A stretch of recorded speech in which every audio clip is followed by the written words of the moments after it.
საღამოშვიდობის ეს გადაცემა 360 გრადუსია, მე მისი წამყვანი ემა ტუხიაშვილი.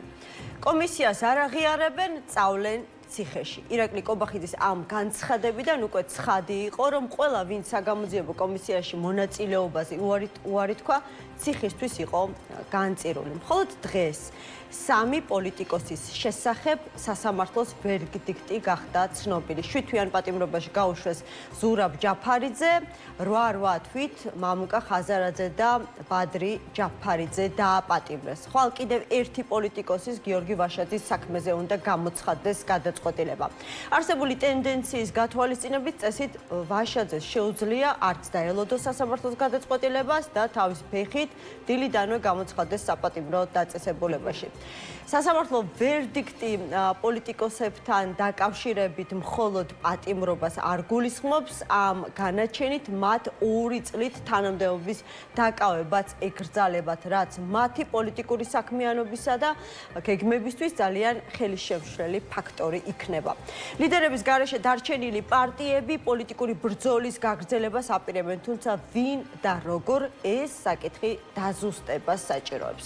ქართული ოცნება გახარიას კი არჩევანს თავაზობს, როგორც ჩალვა პაპუაშვილმა თქვა, უნდა აირჩიოს კონსტიტუციასა და საზღვარგარეთ პირად გეგმებს შორის. რეალურად კი გახარიას ახლა სულ სხვა არჩევანი აქვს, ან 15 წლიანი პატიმრობა, ან ემიგრაცია, რადგან ყოფილ პრემიერს დღეს საგამოძიებო კომისიაზე დისტანციურად მონაწილეობის უფლება არ მისცეს, ხელმეორით გამოკითხვის ვადა 2 ივლისამდე გაუხანგრძლივეს. როგორც აღმოჩნდა, გახარია საქართველოში ჩამოსვლას არც 2 ივლისისთვის აპირებს. შესაბამისად, რთული გამოსაცნობი არაა, რომ საგამოძიებო კომისია მალევე მიმართავს პროკურატურას, შემდეგ უკვე როგორც ამბობენ, ტექნიკის საქმეა, პოლიტიკურად განეიტრალებულ გახარიას უცხოეთში ცხოვრების უფლებას მისცემენ თუ სადმე საქართველოს საზღვრის მიმდებარედ სეირნობისას სუსი შენიშნავს და საქართველოში დააბრუნებენ. მოკლედ ასეთია პოლიტიკური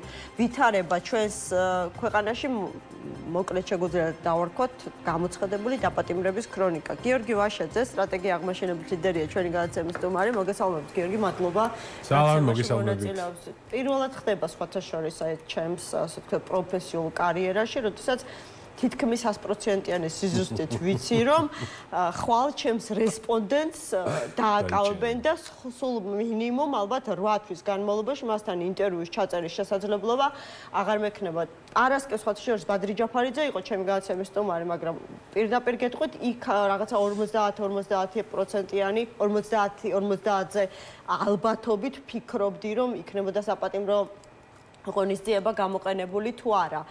მას შემდეგ რაც დღეს ვიხილეთ, რა გადაწყვეტილება იქნა მიღებული ხაზარაძესთან და ჯაფარიძესთან დაკავშირებით, ელოდებით თუ არა ხვალ რომ დაგაკავებენ.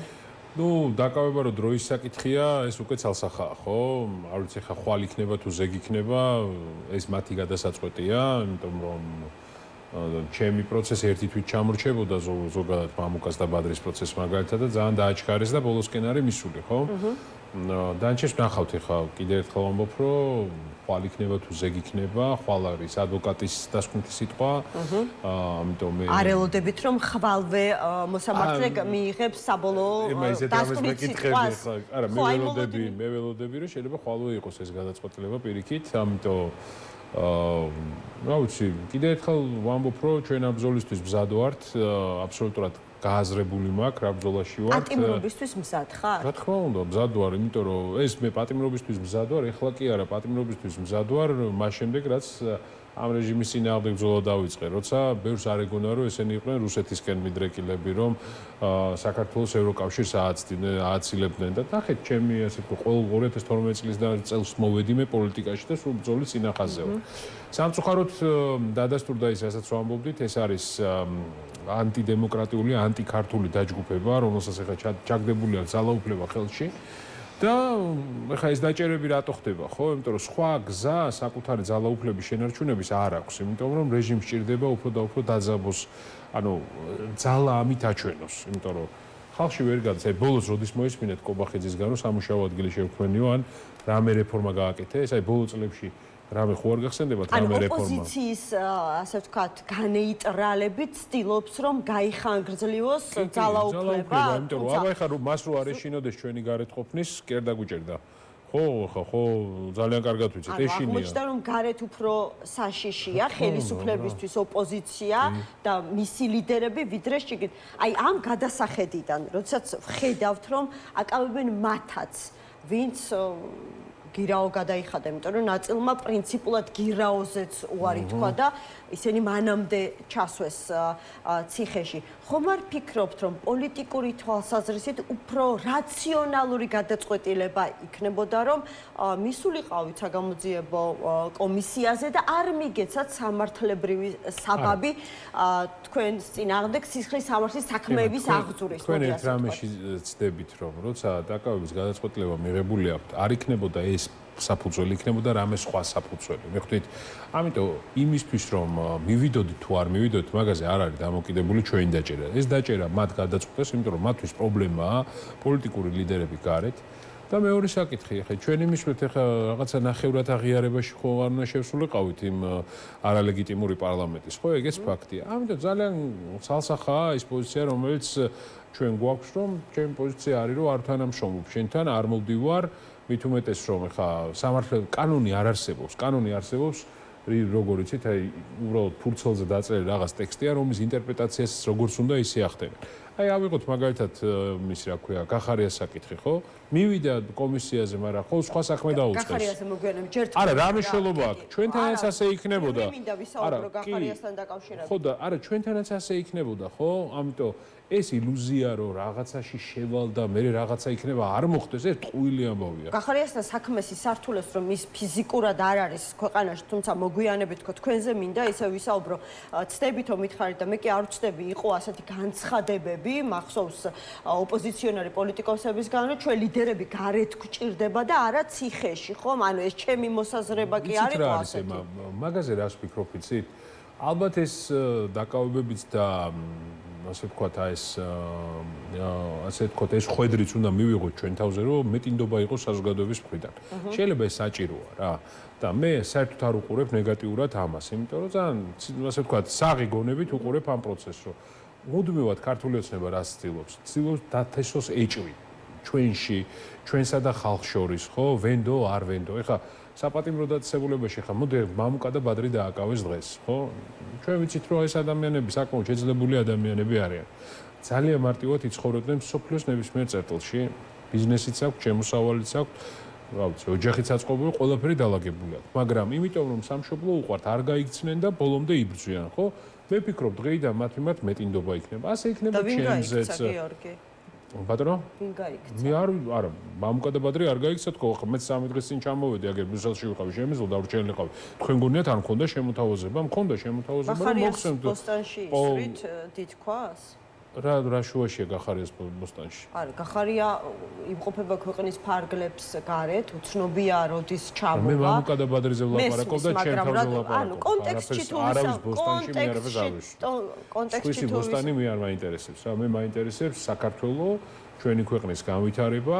თანჩენ ახლა შეიძლება სხვანაირი გადაწყვეტილება მიიღოს, მაგრამ თვითონ დაასაბუთებს ამ გადაწყვეტილებას. მე ამაშიც პრობლემას არ ვხედავ. კიდევ ერთხელ ვამბობ, რომ ეს არის ძალიან მძიმე ბრძოლა და ამ მძიმე ბრძოლაში ყველა თავის გადაწყვეტილებას იღებს რა. მთავარი რაც ჩვენ ხო, მაგრამ ხო მოუწოდეთ, მახსოვს თქვენი განცხადება, როდესაც მეორედ დაიბარეს გახარია საგამოძიებო კომისიაში, აი დაახლოებით შინაარსი ასეთი იყო, შეიძლება ზუსტად არ მახსოვდეს, რომ იმედია მეორედ მაინც არ მიიღებს აი ამ რაღაცა ცირკში მონაწილეობასო და მახსოვს ბერდიას იჭირავა იყო ჩემი განაცემის სტუმარი და მან ასე ვთქვათ გიპასუხათ, რომ ვინ ეკითხება ვაშაძეს ჩვენ როგორ მოვიქცევთ. ეხლა ვხედავთ ვითარებას, როდესაც გახარია ითხოვს, რომ გამოკითხონ დისტანციურად, დღესაც ითხოვდა, ორშიც მზად არის დისტანციურად გამოკითხონ და ძალს გახარია და ძალს კომისია, რომელიც მაინც და მაინც პირისპირ ასე ვთქვათ ელოდება გამოკითხვაზე ყოფილ პრემიერს. მე როგორ შეაფასებდით, ანუ ასეთ ვითარებაში? აქვს თავისი გზა და თვითონ იღებს გადაწყვეტილებებს. მე ერთ-ერთი რაც მინდა მოხდეს ამ ქვეყანაში და თქვენ ეთერშიც არაერთხელ მისაუბრია. იმისთვის რომ დავაჩქაროთ ამ რეჟიმის ჩამოშორება მართვიდან, რომელიც დამერწმუნეთ რომ საკმაოდ მყიფე და სუსტია, იმიტომ რომ სხვა მხრივ ამ დაჭერებზე არ წავიდო და ქალებს იჭერს. ჩვენ დაჭერა რამოსა ქალებს იჭერს სვავს ციხეში. ქალებს მასწავლებლებს, ჟურნალისტებს, ხო? ნინო დათაშვილს მზია ამაღლობელს ვამბობ, ხო? რა ვიცი ხა აი რაზე ვლაპარაკობთ საერთოდ რა რისთვის? აი ეს სხვა შორის მინდა ეგეც თქვა რომ ეს დეზინფორმაცია აქვს რომ სხვა ქვეყანაში პოლიციაზე თავდასხმა არც ერთი ის ფაქტი რომელსაც ედავებიან ხალხს არ ითვლება პოლიციაზე თავდასხმით. ეს არ არის სისხლის სამართლის დანერგი. ეს არის შეიძლება მაქსიმუმ ადმინისტრაციული სახე. აი როგორც მაგალითად წეღანაც მოყვებით ეს თქვენთანაც მოყვებით. ავარიაში რომ მოყვება ადამიანი, ღმერთმა დაგვიფაროს, მაგრამ მქონია ასეთი შემთხვევა საახლობლოში. თუ მეორე მანქანაში შენი ბრალია ავარია და მეორე მანქანაში მძიმე დაზიანება მიიღო ვინმე, მაშინ შეიძლება სისხლის სამართლის საქმე აღიძრას. ხო, სწორია. თუ არავითარი მსუბუქი დაზიანება არის, მაშინ არის ადმინისტრაციული. აი, ყოველდღიურ ცხოვრებაში ზუსტად ასე არის, იგივე სტანდარტი არსებობს სხვაგან. როგორ შეიძლება მზია ამაღლობელი საქმე იყოს სისხლის სამართლის დანაშაული? ეს არის რატო არის, რომ მე ამას რატო ყვებით, ეს დეზინფორმაციას ავრცელებენ, ხა გუშინ რამდენიმე შემხვდა რომ რა სხვა ქვეყანაში რა არ დაიჭერდნენ, არა, არ დაიჭერდნენ. არის პოლიტიკური ანგარიშწორება სამოქალაქო პირებისა და პოლიტიკოსების მიმართ. მათე დევიზზე ხა რასაც ედავებიან ამ ბიჭს, კაცო, წარმოიდგინეთ ეხა ესე რა დაზიანება გქონდაო? არაო. რამე მოხდა? არ მოხდა. არაფერი არა. მიხვდით აქვთ რაღაცა რომ ასე წკეტლა ედო ხელში. წლიანი პატიმრობა არის განსაზღვრული. პოლიტიკოსების შემთხვევაში დაახლოებით საშუალო 7-8 თვე არის. როგორ შეიძლება შეიძლება ელოდებით რომ ხელისუფლება შესაძლებელია პატიმრობის ვადები გაზარდოს უკვე დაკავებული პოლიტიკოსებისთვის. უკვე დაანონს ეს. მეორე რაუნდი და ისა დაბარებების რისთვის არის? უკვე პროკურორებმა თქვეს, უკვე იციან რომ კიდე საქმეები უნდა აღწრან. ანუ ფიქრობთ რომ 8 თვე კი არ მოგიწევთ ციხეში ჯდომა. შეიძლება მეტი იყოს კაცო. რა თქმა უნდა, უბრალოდ მე ვფიქრობ რომ 8 თვე არ დაჭირდება და ეს ხელისუფლება შეიცვლება. იმიტომ რომ გეოპოლიტიკურად იმდენად ჩქარდება ძალიან ბევრი პროცესი და მე ვფიქრობ რომ ჩვენი დაჭერის შემდგომ ერთიანობის მოწინააღმდეგე აღარავინ აღარ იქნება, იმედი მაქვს რა. და ეს ერთიანობა შედგება. ამის თქმის საფუძველს, იმიტომ რომ მამუკა ხაზარაძემ სხვათა შორის თქვა, რომ იქ შევეცდებიო მე-12 საპატიმრო დაწესებულებაში თავს მოიყრით ძალიან ბევრი ოპოზიციონერი პოლიტიკოსი ლიდერი, ხო? სამწუხაროდ ესე მარტივი არ ყოფილა, ახლა გავდიოდი კონსულტაციებს და გადაკვეთა არ არის პატიმრებს შორის. ანუ ვერ შეხვდებით ერთმანეთს სეირნობისას, არ გეკნებათ ერთმანეთთან კომუნიკაციის საშუალება, ვიცი რომ წერილებით ბადრაკს შეიძლება გაატანოთ წერილი? არა, მე მგონი ადვოკატების მეშვეობით. ეს დეტალები არ ვიცი ახლა. პროცედურებს სხვა საკანში მყოფ, არა, ეს ძალიან თქვენ რადგან ახსენეთ, მოდი მივცემ თავისუფლებას, აი მესმოდა რომ რაც მოხვედით დეტალურად გადიოდით ადვოკატთან ინფორმაციას, რომელიც შეიძლება დაგჭირდეთ საპატიმრო დაწესებულებაში. როგორ ემზადებით, რა მიგაქვთ, რა გეგმები გაქვთ უკვე საპატიმროში და იქიდან როგორ გაგრძელოთ პოლიტიკურ ბრძოლას, ამაზე მოგვიანებით. ჯერ მითხარით, აი რა მიგაქვთ საპატიმროში, როგორ ემზადებით? ეს არის რაღაცა ფსიქოლოგიური მომზადება მათ შორის. სამშობლოს სიყვარული მიყვარს, ჩემი ოჯახის სიყვარული მიყვარს და რწმენა იმის, რომ სწორ გზაზე ვარ. მე ხარ ამ დანაშაული კი არა მაქვს ჩადენილი და იმიტომ კი არ მივდივარ ციხეში, იმიტომ მივდივარ ციხეში, რომ ჩემი ქვეყანა მეყვარს და ვიბრძვი ჩემი ქვეყნის მომავლისთვის და შესაბამისად ძალიან შვიდად წყნარად შევდივარ, ჩემი ოჯახი ძალიან ესე ვთქვათ, გაგებით და შვიდად ხვდება ამ სიტუაციას, იმიტომ რომ ამისთვის მზაობა გქონდა. პირდაპირ გეტყვით, ადრეც ველოდებოდი რომ იყო კიდეც საუბარი, ვიღაცებს აიძულებდნენ ჩემზე ჩვენებები მიეცათ, მაგრამ მადლობა იმ ადამიანებს, მათ შორის აი აქციების დროს დაკავებები, წინა აქციების დროს ჯერ კიდევ ხო, საჯაროთაც იყო რამდენიმე განცხადება. მადლობა მათ ამ ადამიანებს, რომ არ გატყნენ და ეხა ტყუილი არ დაწერეს, ხო, ეხა და ამას გამძლეობა უნდა რა და თუნდაც ეხა ეს სინდისის პატიმრები ვინც ყავთ, როგორ ცდილობენ რომ გატეხონ ეს ადამიანები, ვერც ერთი ვერ გატეხეს და როცა ამნაირ ასე ვთქვათ ქმედებებს ხედავ, ძალიან მყარად, შვიდად შევდივარ. გამზადებული გაქვთ უკვე კონკრეტული ნივთები, იმიტომ რომ ხო, ნუ ახლა მაგას დღეს გავამზადებ. დღეს გავამზადებ ჩანთას, დღეს ჩავალაგებთ და სად დაელოდებით სასამართლოს გადაწყვეტილებას?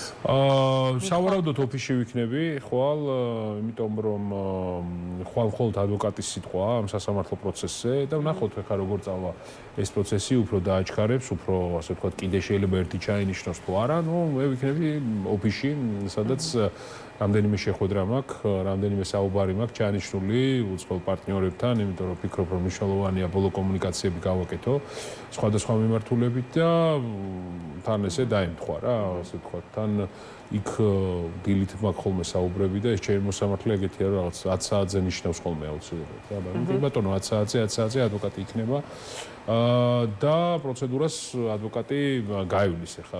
თუმცა პროცედურაც ადვოკატს რა მოლოდინი აქვს? შესაძლებელია ხვალვე იყოს, ასე დასკვნითი სიტყვა მოსამართლის, შესაძლებელია გავიდეს, არ ვიცი, გადაწყვეტილების გამოსატანად და ზეგამდე ვერ მოიფიქროს. ვერ მოიფიქროს. რა უნდა მოიფიქროს ახლა დაწერილია უკვე განაჩენი, ხო?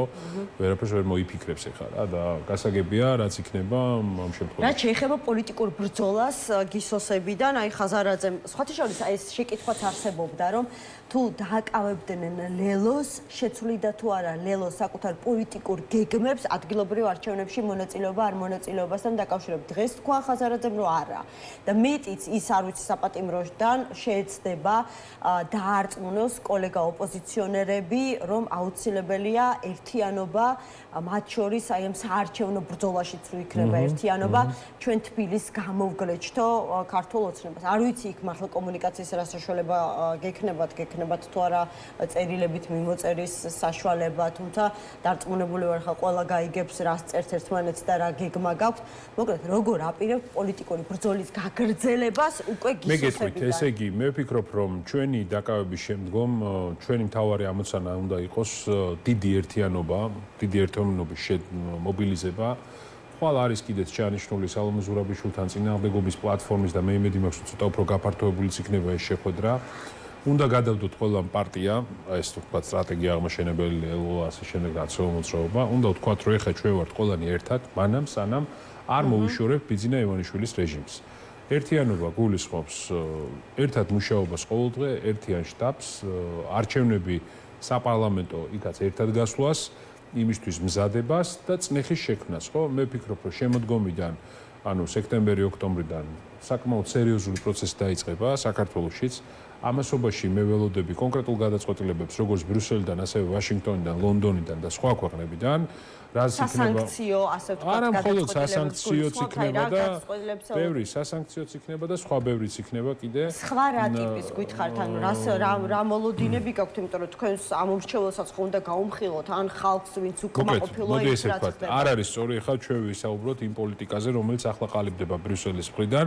ეს მათ უნდა ჩამოაყალიბონ, არის ბევრი კომპონენტისგან შედგება ეს ყველაფერი. ანუ გარეზეწოლა გაძლიერდება, ამის მოლოდინი გაქვთ სადღაც სექტემბერ-ოქტომბერში. გარეზეწოლაც გაძლიერდება, ქვეყნის შიგნითაც ეს ერთიანობის მუხტი უფრო დაიქოქება და მე ვფიქრობ, რომ ძალიან სერიოზული ცვლილებები იქნება. მაგრამ ლიდერების გარეშე ეს ყველაფერი ძალიან გაჭირდება და რატომ? აი გეტყვით, მე ჩემს მოსაზრებას და პოზიციას მოგახსენებთ, ანუ ლიდერიც ამიტომ ჭირდება პოლიტიკურ პარტიას, რომ მისი წონა არის გარკვეული ლოკომოტივი, ხომ, პოლიტიკური ძალისთვის. ახლა ვხედავთ, რომ 5-6 პოლიტიკური ლიდერი ოპოზიციური ძალებისა აღმოჩნდება გარკვეულწილად დროებით პოლიტიკურად, არ ვიცი, განეიტრალებული, ხომ? ამომრჩეველს ხომ უნდა გქონდეს, ასე ვთქვათ, იმედი, რომ კონკრეტული პარტიის არჩევის შემთხვევაში კონკრეტულ ლიდერს იხილავს ამა თუ იმ თანამდებობაზე, აი მარტივად უხსნით ძალიან. ეს მოლოდინები როგორ გამართლება, მაშინ როდესაც თანაც არ ვიცით გაურკვეველი ვადით, იმიტომ რომ შესაძლებელია გახანგრძლივოს პატიმრობის ვადა, თანაც ამას ემატება მოსამართლის განაჩენი, რომ 2 წლით თანამდებობის დაკავების უფლება გერთმევათ, ანუ რა გზავნილია ეს ამომრჩევლისთვის? პირველი რომ თქვენ ლიდერებზე საუბრობთ და ახლა მადლობა ღმერთს რომ ყველა ლიდერი ციხეში ვერ იქნება. მეორე რომ ჩვენ პარტიებში არიან ასევე სხვა ადამიანები, რომლებიც ამ ბრძოლას გააგრძელებენ. მესამე რომ ხალხი ახალსახეებს ითხოვდა და იმედია ახლა უფრო მეტად დაინახავს ახალსახეებს ამ ბრძოლაში. მეოთხე მთავარი ჩემი აზრით გარდამტეხი რაც იქნება, ხო ჩვენი დაკავება ხელს შეუწყობს დიდ გაერთიანებას. მე ასე მგონია რა. იმიტომ რომ დიდი გაერთიანების და კონსოლიდაციის გარეშე არაფერი არ გამოვა. ეხლა ჩვენ მხარეს რო შეხედოთ ემა ყველა ადამიანი, ვისაც რამე ავტორიტეტი აქვს, ვისაც რამე ეთქვის თავის სოციუმში, იქნება ეს სიტყვაზე ვთქვათ, რა ვიცი, იქნება ეს მაგალითად პროფესორ მასწავლებლები, აკადემიური წრეები, დიპლომატები, ექსპერტები, ეკონომისტები, მსახიობები, საზოგადო მოღვაწეები, მწერლები, პოეტები, ყველა აქეთ არის, ყველა ერთად ვართ. ეხლა ამ ძალების გაერთიანებაა საჭირო, მე ხვდით? ამიტომ მე ვფიქრობ, რომ არის წინააღმდეგობის პლატფორმა, თუ რა ვიცი, უფრო გაფართოვდება ეს, უკეთესი იქნება. აი, რას გულისხმობთ? წეგანაც ახსენეთ, რომ კარგი ხვალ არის შეხვედრა სალომე ზურაბიშვილთან წინააღმდეგობის პლატფორმის ფორმატის ფარგლებში და რაღაც სურვილი გამოთქვით, რომ უფრო გაფართოებული შემადგენლობით შეიკრიბება ხვალ წინააღმდეგობის პლატფორმა. კონკრეტულად ვის გულისხმობთ, რომელ პოლიტიკურ ძალას? რამდენიმე პარტია არ არის წარმოდგენილი. კოალიცია ცვლილებებისთვის. ხო, ცვლილებებისთვის ნაწილობრივ არის ხო წარმოდგენილი, ასევე არის ერთიანობა ნაციონალურ მოძრაობას ნაწილობრივ არის წარმოდგენილი და ვიმედოვნებ, რომ უფრო მეტი გაერთიანება მოხდება, რა ვიცი, თუ გინდა სხვა სახელი დავარქოთ და სხვა ფორმატი იყოს, ამ მნიშვნელობა მთავარია ჩემთვის, რომ ყველა იყოს ერთად. და გასაშლელია ეს ყველაფერი, ძალიან კარგი ჯგუფი ჩამოყალიბდა 26 მაისის ღონისძიების ორგანიზების დროს, სადაც არის აბსოლუტურად ყველა აქტიური ჯგუფი თითქმის შესული. ძალიან კარგი იქნება, რომ ესეც იყოს. იქ პაატა ბურჭულაძეს აქვს ბევრი კარგი ინიციატივები და ანუ ყველა ერთად მე მინდა რომ ყველა ერთად ვნახო, ანუ ყველა ერთად დავინახო და სულ ამას ვამბობ რა ვიცი, დღიდან არჩევნებამდეც, არჩევნების შემდგომაც, იმიტომ რომ რა ვიცი, დღეს ეხლა სხვა შორის რელოს ოფისში რო ვიყავით, ბევრი ადამიანი, რომელიც ამბობდა 2 სია, 3 სია, 7 სია, ეხლა ბევრმა თქვა, რომ კი, ნამდვილად ერთიანობის მეტი იქეთ გზა არის. დავინახე, რომ მოვიდნენ, სოლიდარობა გამოუცხადეს ხაზარაძეს და ჯაფარიძეს. საინტერესო თუ დააფიქსირეს საკუთარი პოზიცია ერთიანობასთან დაკავშირებით. მეორე საკითხი ეს ერთიანობაც ყველა სხვადასხვანაირად ესმის, გიორგი. მე მესმის ერთიანობა ერთნაირად, რასაც ნიშნავს საყოველთაო ერთიანობა, აი ესეთი ნათქვამით, რომ ერთად მივართ მანამ, სანამ ივანიშვილს არ მოვიშორებთ ამ ქვეყნიდან. რომ მოვიშორებთ, მე თუ გინდათ 3-4 პარტია თუ გინდათ ახალი ჩამოყალიბდეს, იმიტომ რომ დემოკრატიული სისტემა იქნება, სადაც ადამიანის უფლებები დაცული იქნება და ასე შემდეგ. ეს არის ჩვენი მიზანი, ხო?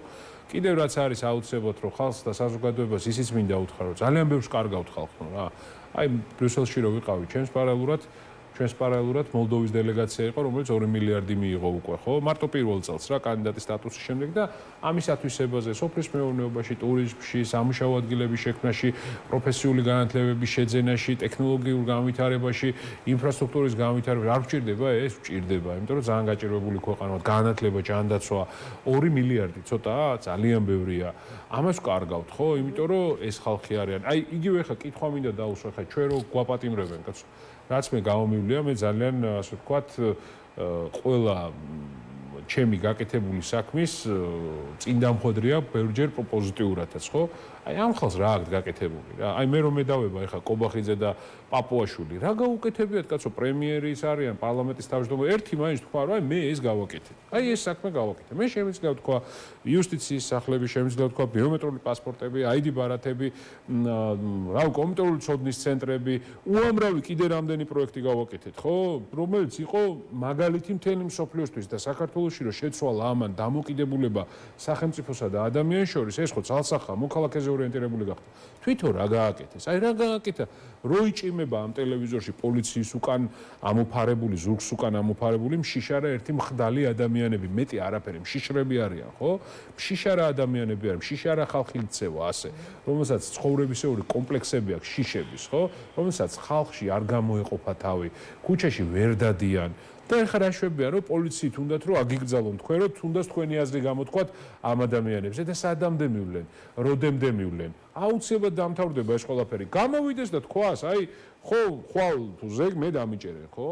თქვას რომელიმე ქართული ოცნებიდან, აი რა გაკეთებული ამ ქვეყანაში. აი თავისი რა თქვას რა კანონები მიიღო, რომელთაც ევროკავშირს დაგვაშორეს. უვიზო მიმოსვლა საქართველოს მიიღო იმ რეფორმების გამო, რაც 2012 წლამდე გაკეთდა. გამარტივებული სავიზო რეჟიმის მოლაპარაკებებში მე ვიყავი. მეორე სწრაფად შევასრულეთ ყველაფერი, მახსოვს ეხლაც და ჩავედ და ბრიუსელში ვეუბნევით, რომ ეხა უვიზოს ის მოგვეცით ხო, roadmap-ი, ანუ საგზაო რუკა მოგვეცით, რა უნდა გავაკეთოთ? იცი ამით პასუხი ეს? თქვენ იმდენად სწრაფად და ეფექტურად ასრულებთ ყველაფერს, რომ ეხა რომ მოგცეთ ხვალ ჩამოხოთ და გვეტყვით გაკეთებულია. გიორგი, თქვენ ამ რეალობაში ეხა ეს ხალხი თან კორუფცია, სხვა შორის ამასაც უნდა გამოვეხმაურო ეხა. ცუდად რო აქვს საქმე. შიგნით, ხა რომეო მიქაუტაძე არის ეხლა ყველაზე კორუმპირებული იმაში ქართულ ოცნებაში. ეხლა ხო არ ვიცი როგორ გაგრძელდება ეს პროცესი. როგორ გაგრძელდება ეხლა, როგორც ლაპარაკობენ, ისე გაგრძელდება. ეხლა რატომ მოხდა ეს? იმიტომ რომ ძალიან სერიოზული შიდა რღვევები აქვს. ეს არის გზავნილი ყველასთვის, რომ ყველას დაგითვლით. არ გეგონოთ, რომ ეს საბჭოთა მართვის მოდელია, რომ გაღწენი კორუფციაში ჩაფლე ადამიანი და პოზიტიურადაც კი იმოქმედოს ქართულ ოცნებაზე, რომელიც აგერ კორუფციონერებს საკუთარ კორუფცია. კარგით, ეხა ემამ თემა საქართველოს ის კორუფცია შუბლზე ახატიათ. კორუფცია არის მართვის მოდელი, რომელიც აქვს ივანიშვილს, ხო? რატო? იმიტომ რომ კომპრომატები დააგროვოს შენზე და მე გითხრას, რომ თუ შენ ფეხი წაგიცდება, თუ შენ ამას იტყვი არასწორად ჩემზე მოხდები ეგერ ციხეში. აი ეგ არის გზავნილი, თორე კორუფციას როგორ უნდა ებრძოლოს ოლიგარქი, რომელმაც ეს ქვეყანა გაძარცვა. მარტივ მაგალითად 284 მილიონი ჭიათურიდან გადაერიცხა მარტო ივანიშვილის ქართულ ფონდმა და 180 მილიონი იმიდან, რა ქვია, ტყიბულიდან. მაგის ფული აქვს ეხა ჭიათურას? 5 წლის ხელფასი წაართვა მაღაროებს. ორი შეკითხვაც მინდა მოვასწრო აუცილებლად. ანუ შედგება თუ რა ოპოზიციური ერთობა და მოდი ასე ვთქვათ, აღდგება თუ რა არა წინააღმდეგობის პლატფორმა, იმიტომ რომ მართლა აღდგენა ჭირდება პირველადი სახიდან ფაქტობრივად აღარაფერია შენარჩუნებული. თქვენ ალბათ ამას საპატიმროში გაიგებთ დიდი ალბათობით. მე ვფიქრობ, რომ ჩვენი საპატიმროც დაეხმარება მაგას. ანუ ამ შემთხვევაში თქვენი პატიმრობა რაღაცნაირად იქნება ბიძგის მიმცემი, ხო? კი ბატონო, მაგრამ აი ერთობაში ადგილობრივ არჩევნებში მონაწილეობაც წარმოგიდგენიათ, როგორ ფიქრობთ? წარმოუდგენელია იქნება ერთობა. არ არსებობს არჩევნები ამ პირობებში. არ არსებობს. თუ ჩვენ არჩევნები ჩატარდება, ხო, მაშინ საპარლამენტო არჩევნებში ერთად უნდა გავდოთ. არჩევნებს რას ვეძახი? ახალი წესებით. ჩვენ ხო მარტო საპარლამენტო არჩევნებს არ ვითხოვთ. ჩვენ ვითხოვთ საპარლამენტო არჩევნებს ახალი წესებით, რა. და ხო ხედავთ, აგერ ეს ადამიანი ამბობს, რომ ჩემთვის კანონი არ არსებობს. ეხლა ზოგიერთს აქვს ხოლმე. ხაზარაძე ტყუილად იმედოვნებს, რომ შეძლებს რაღაცნაირად ციხეში მაინც თქვენს გადარწმუნებას, რომ მე მქონდა მასთანაც საუბარი, მე ვამბობ კითხვას რა შემდგომ. ეს არის არჩევნები, რაც ტარდება ოქტომბერში. აი, დავაკვირდით, არჩევნები რა არის? მე და თქვენ უნდა გქონდეს მეტნაკლებად მაინც ნების გამოხატვის თავისუფლება. ხო, სწორია რა. ეს არის არჩევნები, სადაც პოლიტიკური ლიდერები ციხეში არიან, ხო? პარტიებს აუგზავნოთ. მედია ცენზურა დააწესეს უკვე და ჯარიმებს გამოუწერენ მედიებს და უზამაზრ პრობლემას უყურებენ. ქვეყნის შიგნით დამკვირვებელი არ გეყოლება ქართული NGO-ების აკრძალვას აპირებენ და უსხოელ დამკვირვებლებს უარს ამბობენ და საარჩევნო თქვენი ერთ-ერთი ლიდერის განცხადება იყო, რომ თუ არჩევნებში მონაწილეობის მხარდამჭერები თუ შეძლებენ და დაგვარწმუნებენო, კი ბატონო, განვიხილოთ, ვერ დაგარწმუნათ ხაზარაძე. და ბოლოს აუცილებლად გახარიასთან დაკავშირებით უნდა გკითხოთ, ანუ ამ ვითარებაში აღარ გავაგრძელებ და აღარ განმეორდები უფრო ზუსტად რა ხდება. ურჩევდით თუ არა მას გულწრფელად, ურჩევდით თუ არა მას ჩამოსვლას საქართველოში. მე არ ვაპირებ რა მერჩევა მივცე, ყველა თვითონ იღებს თავის გადაწყვეტილებას და რა გადაწყვეტილებასაც მიიღებს, ეს ყველასთვის გახდება ცნობილი. მორჩა დამთავრდა ხათ. მისი გადაწყვეტილებაა კიდევ ერთხელ ამბობ.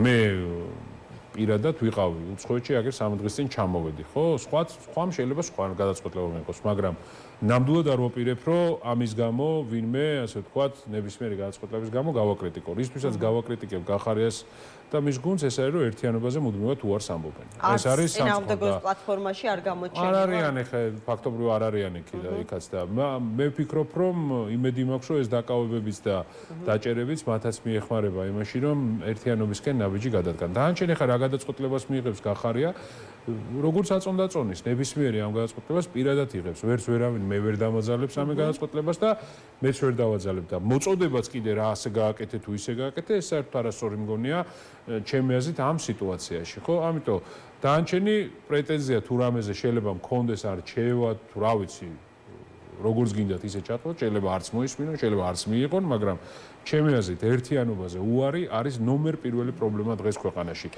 ძალა ერთობაშია და ერთიანობით ჩვენ დავამარცხებთ. გიორგი, ძალიან დავაჩქარებთ ივანიშვილის გაშვებას. კი ბატონო, ძალიან დიდი მადლობა, რომ დღეს ჩემი გადაცემის სტუმარი იყავით. სტრატეგია აღმაშენებლის ლიდერი გიორგი ვაშაძე იყო ჩვენთან ერთად. სიმართლე გითხრათ, არც კი ვიცი რა უნდა უსურო ადამიანს, რომელსაც აი რამდენიმე საათიღა დარჩა თავისუფლებაზე ყოფნის. ალბათ უნდა უსურო მხნეობა, გამძლეობა და არაფერი განსაკუთრებული არ არის. მე ამას ფსიქოლოგიურად ამისთვის ჩვენ ყველანი მზად ვართ, მეც მზად ვარ. თავარი მინდა ვთხოვო ყველა ადამიანს, რომ ძალიან გთხოვთ, ნუ დავესხმებით ხოლმე ერთმანეთს თავს, რომ აი რაღაცა ქართული ოცნება სპეციალურად აგდებს ხოლმე თემებს, ხო, რომ ჩვენ აქეთ დავჭამოთ ერთმანეთს. ეხლა ჩვენ გვჭირდება ერთიანობა, ხელის ჩაკიდება, მეტი თანადგომა ერთმანეთის, მეტი სიტბოშვენება, მეტი საერთო საქმის კეთება და დარწმუნებული ვარ გავიმარჯვებ. თუ ვიქნებით მუდმივ დაპირისპირებაში, მუდმივ ასე ვთქვათ, კინკლაობაში, წამოძახებაში, წამოსაძახებელს იმდენს ჩაგვიგდებს ქართული ოცნება ერთმანეთზე, ვერ დამთავრდება ვერასდროს. არ არის ეს გამარჯვების გზა, გამარჯვების გზა არის საყოველთაო ერთიანობა და ერთი რამის გააზრება. საქართველოსგან მოშორება ივანიშვილის ნიშნავს საქართველოს ევროკავშირში გაწევრიანებას და ახალი ნატო ვერსია მომავალს. მოვისმინეთ პოლიტიკოსების დაპატიმრებასთან დაკავშირებით. მამკამ დინარაძე არის ავტორი. თუ ვინმეს უნდა ციხეში თავის შეფარება, იმიტომ რომ სხვა არაფრის თავი არ აქვთ, რა უნდა ქნა ამ დროს. ანუ ფაქტობრივად იძულებულს ხვდიანო რომ დავიჭიროთო. არა უშავს ამ განცხადებებს ჩვენ ვნახავთ არც თუ ისე შორეულ მომავალში ეს ხალხი ბოდიშებს როგორ მოუხდის საზოგადოებას თავისი ქმედებების გამო. დაანჩენი ხალხი ბრძენია და ყველაფერს ხედავს გიორგი, აღარ დაგაყოვნებ, მადლობა. იმიტომ რომ ყველა ასე ვთქვათ საათი ოჯახთან გატარებული თქვენთვის ძალიან ძვირფასია. გიორგი ვაშაძე, სტრატეგია აღმაშენებლის ლიდერი იყო ჩვენი გადაცემის სტუმარი. მოკლედ ასეთ განცხადებები კეთდება დღეს მართველი გუნდის მხრიდან. ისინი ამბობენ, რომ კანონი ითვალისწინებს სწორედ ასეთ სადამსჯელო ღონისძიებებს იმ ადამიანების წინააღმდეგ, ვინც არ ცნობს და არ აღიარებს საგამოძიებო კომისიას და შესაბამისად კანონის ახსრულება ხდება და არა რაღაცა პოლიტიკური ანგარიშწორება. აგერ მამკამ დინარაძემ საერთოდ თქვა, რომ ერთგვარი თავშესაფარი არის პოლიტიკოსებისთვის ახლა ციხე და რადგან სხვა არაფრის თავი არა აქვთო და რა უნდა ვქნათ ამ დროს სხვა რა დაგვრჩენია თუ არა კანონი აღვასრულოთ. გიორგი შარაშიძე პარტია გახარია საქართველოსთვის ერთ-ერთი ლიდერი შემოგვიერთდა. მოგესალმებით გიორგი, მადლობა გაცემაში მონაწილეობისთვის. საღამოშვიდობის მოგესალმებით. თქვენთანაც დავიწყებდი მიმდინარე მოვლენების შეფასებით 8 თვით ხაზარაძე ჯაფარიძე გაუშვეს საპატიმროში. როგორ ფიქრობთ, რატომ მიდის ქართული ოცნება ასეთ განზრახ კონფრონტაციაზე საკუთარ პოლიტიკურ ოპონენტებთან? არის ვერსია, რომ ეს არის ხდება პოლიტიკური მოწინააღმდეგების კონკურენტებისგან განეიჭრალება განსაკუთრებით ამ წინა საარჩევნო გარემოში, მაგრამ რეალურად 8 თვე გავა და 8 თვის შემდეგ ესენი დაბრუნდებიან და დაბრუნდებიან კიდევ უფრო მეტი შემართებით, ხომ? პოლიტიკური ბრძოლის კიდევ უფრო მეტი შემართებით. არ ვიცი, არის თუ არა ეს გრძელვადიან შედეგზე გათვლილი ქმედება? მოგესალმებით. ემა, კიდევ ერთხელ მოგესალმებით მაყურებელს. ნუ პირველ რიგში სოლიდარობა ბატონ მამუკას, ბატონ ბადრის, რა თქმა უნდა, ჩვენ ეს საქმე უნდა შევაფასოთ როგორც პოლიტიკური მიზნებით მოტივირებულ საქმედ და სამწუხაროდ გვაქვს ვითარება, როდესაც ძალაუფლების, ამ მიტაცებული ძალაუფლების შენარჩუნების და განმტკიცების მიზნით ოცნება აბსოლუტურად ყველაფერზე მიდის და ის მზად არის სრულიად ჩაკლას პოლიტიკური პროცესი, როგორც თქვენ ახსენეთ, გაასუფთავოს ველი, სადაც მე თვითონ თავად კომფორტულად, მისთვის კომფორტულად გააგრძელებს ანუ ქართული ხალხის ნების საწინააღმდეგო ქმედებების შადენას, იმიტომ რომ ჩვენ ყველას კარგად გვესმის ის ვითარება, რომ დღეს ოცნებას ლეგიტიმაცია არ აქვს. ისინი ერთადერთი რასაც აკეთებენ, არის საკუთარი პროპაგანდისტული, ასე ვთქვათ, საშუალებები ძალიან აქტიურად გამოყენებენ და ჯერ კიდევ საქართველოს მოსახლეობის გარკვეულ ნაწილს, აჯერებენ, იმდენად ძალადობენ ინფორმაციულად ჩვენს მოქალაქეებზე, რომ მათი გადაწყვეტილებები და ქმედებები არის სწორი, მაგრამ უკვე ძალიან ბევრი, მათ შორის მათ რიგებში, მათ მხარდაჭერებში ხდება, რომ ეს არის მხოლოდ და მხოლოდ მოღალატეობრივი საქციელი. ხა ისინი თუ მართლა ხალხის ასეთი მხარდაჭერით სარგებლობენ, მაშინ რაში ჭირდებათ ეს? აი დღეს მარტო პოლიციელების რაოდენობა რო გვენახა ჩვენ ლელო, სოფისთან, ორი პოლიტიკოსის კანონს, ანუ კი ბატონო, აი მაგაზე მინდა კომისიაში არ გამოცხადება, ისჯება სისხლის სამართლის კოდექსის შესაბამისი მუხლით ითვალისწინებს ან ჯაფულად სანქციას, ან ასე ვთქვათ, პატიმრობას და თანამდებობის დაკავებას 2 წლის განმავლობაში. რა ხდება ეს მათ აწყობთ, რომ აი ეს ვიწროდ შეგვახედონ, ჩვენ რა შეგვახედებთ, ნუ ხალხს, ვისაც არ აქვს ჯერ კიდევ იმის საშუალება, რომ ბოლომდე გაშიფროს რეალურად რა ხდება, ვიწროდ შეახედონ ამ თემას. ესე ვიწრო აღებულად თუ შევხედოთ, თუ შეიძლება მართალიც იყოს, ხო? მაგრამ თავარი არის საიდან მოდის ეს პროცესი. ეს პროცესი არის პოლიტიკური მიზნებით, ანუ პოლიტიკურად მოტივირებული პროცესი. საერთოდ რისთვის შეიქმნა ეს საგამოძიებო კომისია? მე ხარ რა რეალობასთან გვაქვს საქმე? ხო, მაგრამ თქვენმა ლიდერმა მიიღო, მათგან განსხვავებით, თქვენმა ლიდერმა მიიღო მონაწილეობა გამოკითხვაში, მეტიც მზად იყო მეორედ დაბარების შემთხვევაში და მზად არის, თუმცა ამაზეც როგორც ვნახეთ, უარი ეთქვა. აი მოდი კონკრეტულად გითხავთ, იმიტომ რომ განსაკუთრებით მას შემდეგ რაც გახარიასთან დაკავშირებით ხდება, გახარიას და საგამოძიებო კომისიის ურთიერთობას ვგულისხმობ, გაჩნდა ასეთი მოსაზრება, რომ გახარია არც 2 ივლისს რომ არ დაბრუნდება, გავიგეთ, ეს არის მეორედ დათქმული ვადა მისი გამოძახებისა საგამოძიებო კომისიაში, არ აპირებს ჩამოსვლას საქართველოში საკმაოდ დიდი ხნის განმავლობაში, რადგან მას 15 წლიანი პატიმრობა ემუქრება. შეგიძლიათ თუ არა, ან დავიდათ, ან უარყოთ ეს ინფორმაცია. კარგად უნდა ავხსნათ თემა მაშინ, იმიტომ რომ ეს ფლათესი არ არის.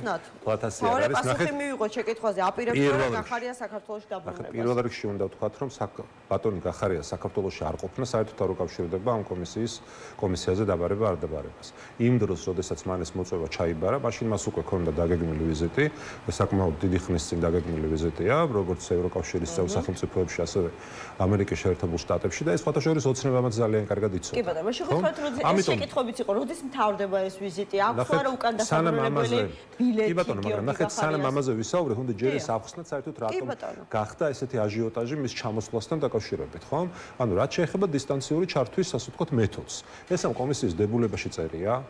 ამ მეთოდს თავად კომისია, როდესაც პირველი მისი მისვლა იგეგმებოდა გახარიას წარმომადგენელთან, თავად თავაზობდა, რომ თუ მას ექნებოდა სურვილი, შეეძლო ესარგებლა დისტანციური ჩართვის მეთოდით, ეს მეორე, და მესამე, ჩვენ ხედავთ არაერთ პირს, რომელიც სწორედ ანალოგიური მეთოდით გამოიკითხა. დღესაც კი ყოფილი დიპლომატი თუ არცები ბატონი ბაქრაძე ყავდათ ჩართული. ამაზე თქვენ პასუხი იგივე საგამოძიებო კომისიის, რომ დისტანციურად იკითხებიან მხოლოდ დაზარალებულები, ან მოწმის სახით გამოკითხული პირები და შესაძლებელი რაღაცა. მაშინ მითხარით ამ ეტაპზე ბატონი გახარია სამართლებრივი სტატუსი. არა, სამართლებრივი არ არის ეს სტატუსი, მაგრამ ნუ გამომდინარე იმ შეკითხვებიდან, რომელიც გახარიასთან მიმართ ჩორჩანას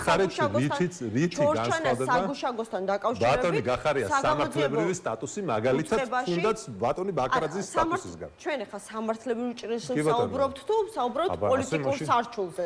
აი ცოტა ხნის წინ თქვენ თქვით, რომ სწორედ პოლიტიკური მდგენელია ყველა იმ გადაწყვეტილებაში, რომელიც მიღებულ იქნა, მათ შორის აგერ ჯაფარიძე ხაზარაძესთან დაკავშირებით. მაშინ გამოვიდნენ და აღიარონ თავად, რომ სწორედ პოლიტიკური მიზნით აკეთებენ ამას.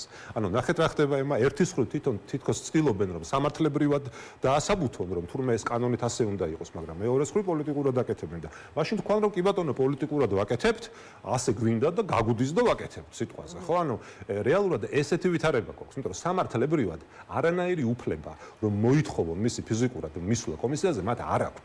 იმიტომ კიდევ ვიმეორებ, რომ სამართლებრივად ბატონი გახარიას სტატუსი არაფრით არ განსხვავდება ნებისმიერი სხვა პირის სტატუსისგან, რომელთა გამოკითხვა უკვე შედგა და მათ შორის დისტანციური მეთოდით. და როდესაც ბატონმა გახარიამ ჩაიბარა ეს მოწვევა კომისიაზე წერილობით, ხო? მაშინ მას რა თქმა უნდა არც უფიქრია, რომ მისი დაგეგმილი ვიზიტი რამენაირად ხელს შეუშლიდა გამოკითხვას, რადგან უკვე იყო ასეთი შეთავაზება კომისიის მხრიდან. თავმჯდომარემ და გაახანგრძლივა 2 ივლისამდე გახარიას გამოკითხვის ვადა. აი, როდის არის რა გონივრულ ვადაში შეძლებს მაგალითად გიორგი გახარია საქართველოში დაბრუნებას და საგამოძიებო კომისიაში არადისტანციურად, არამედ როგორ ქვია ამას ფიზიკურად გამოკითხვას. ანუ რადგან იქნებ 3 ივლისს, რა მნიშვნელობა აქვს ამას? ნახეთ, ანუ რატო ვანიჭებთ ამ ხელყურადღებას, ამ ხელმისაწვდომობას? რატო ვანიჭებთ? ანუ თუ ჩვენ ვთანხმდებით, რომ მარტივი მიზეზი არსებობს, იმიტომ რომ თეა წოლუკიანმა კენჭისყრას დააყენა საკითხი, რომ ვაგზავნით უკვე პროკურატურაში გახარიასთან დაკავშირებით საქმეს, რომ დაიწყოს სისხლის სამართლის გამოძიება კომისიაზე გამოუცხადებულობის გამო, თუ კიდევ მივცეთ გონივრული ვადა, რომ იქნება 2 ივლისამდე დაბრუნდეს საქართველოში.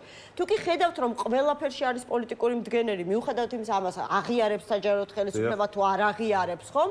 ანუ ალბათ არ უნდა მისცეთ დამატებითი საბაბი იმისა, რომ გახარიასთან დაკავშირებითაც მოხდას ის, რაც მოხდა სხვა პოლიტიკოსების შემთხვევაში. არც მივცემთ. არც მივცემ. ანუ დაბრუნდება. მაგრამ ნახეთ, დაბრუნდება რა თქმა უნდა, ეხლა მე კიდე მაგით დავიწყო ზუსტად საუბარი, რომ მისი წასვლა ეხლა კარგად რომ იცოდენ ჩვენმა მაყურებლებმა კარგად ეს არასწორად არ გაიგონ, არასწორად არ გაიგონ. ნახეთ, მისი საზღვარგარეთ. ჩვენივე განცხადებაში იყო ნათქვამი დღეს, რომ იმ მუხლების მიხედვით, რომელიც დაწყებული აქვს გამოძიება პროკურატურას და რაღაცნაირად ყველას ასოციაცია უჩნდება, რომ ეს მუხლები შეიძლება გახარიას მოარგონ და ჩორჩანას საგუშაგო მთლიანად გახარიას პასუხისმგებლობად ცნონ. გახარიას საქართველოში დაბრუნების შემთხვევაში ემუქრება 15 წლიანი პატიმრობა. მიუხედავად ამისა, მაინც აპირებს ის ქვეყანაში დაბრუნებას? ნახეთ, ქვეყანაში დაბრუნება იმიტომ, რომ მისი წასვლა არ არის დაკავშირებული ამ კომისიასთან საერთოდ. კიდევ ვიმეორებ. ანუ მისი წასვლა იყო დაგეგმილი ვიზიტი, ეს იყო წინასწარ შეთანხმებული ვიზიტი და მას არანაირი დაკავშირება არ შეიძლება, არ იქნება სამართლიანი ამ კომისიაზე გამოცხადებასთან. კიდევ ვიმეორებ, ახლა თქვენ რასაც ამბობთ, ეს ნიშნავს რას, რომ ანუ წულუკიანისა თუნდაც იგივე ის განცხადება, რომ გადავაგზავნოთ თუ არ გადავაგზავნოთ და თურმე რომ აღარ გადააგზავნეს და კიდევ ერთი შანსი მათი ჭკუით მისცეს ბატონ გახარიას. ანუ გამოუცხადებლობად ფუთავენ ახლა. ჩვენ ამაზე უნდა ვიკამათოთ, ანუ მისი მზაობა ჩაერთოს კომისიას და ესაუბროს ჩორჩანაშის საკითხზე.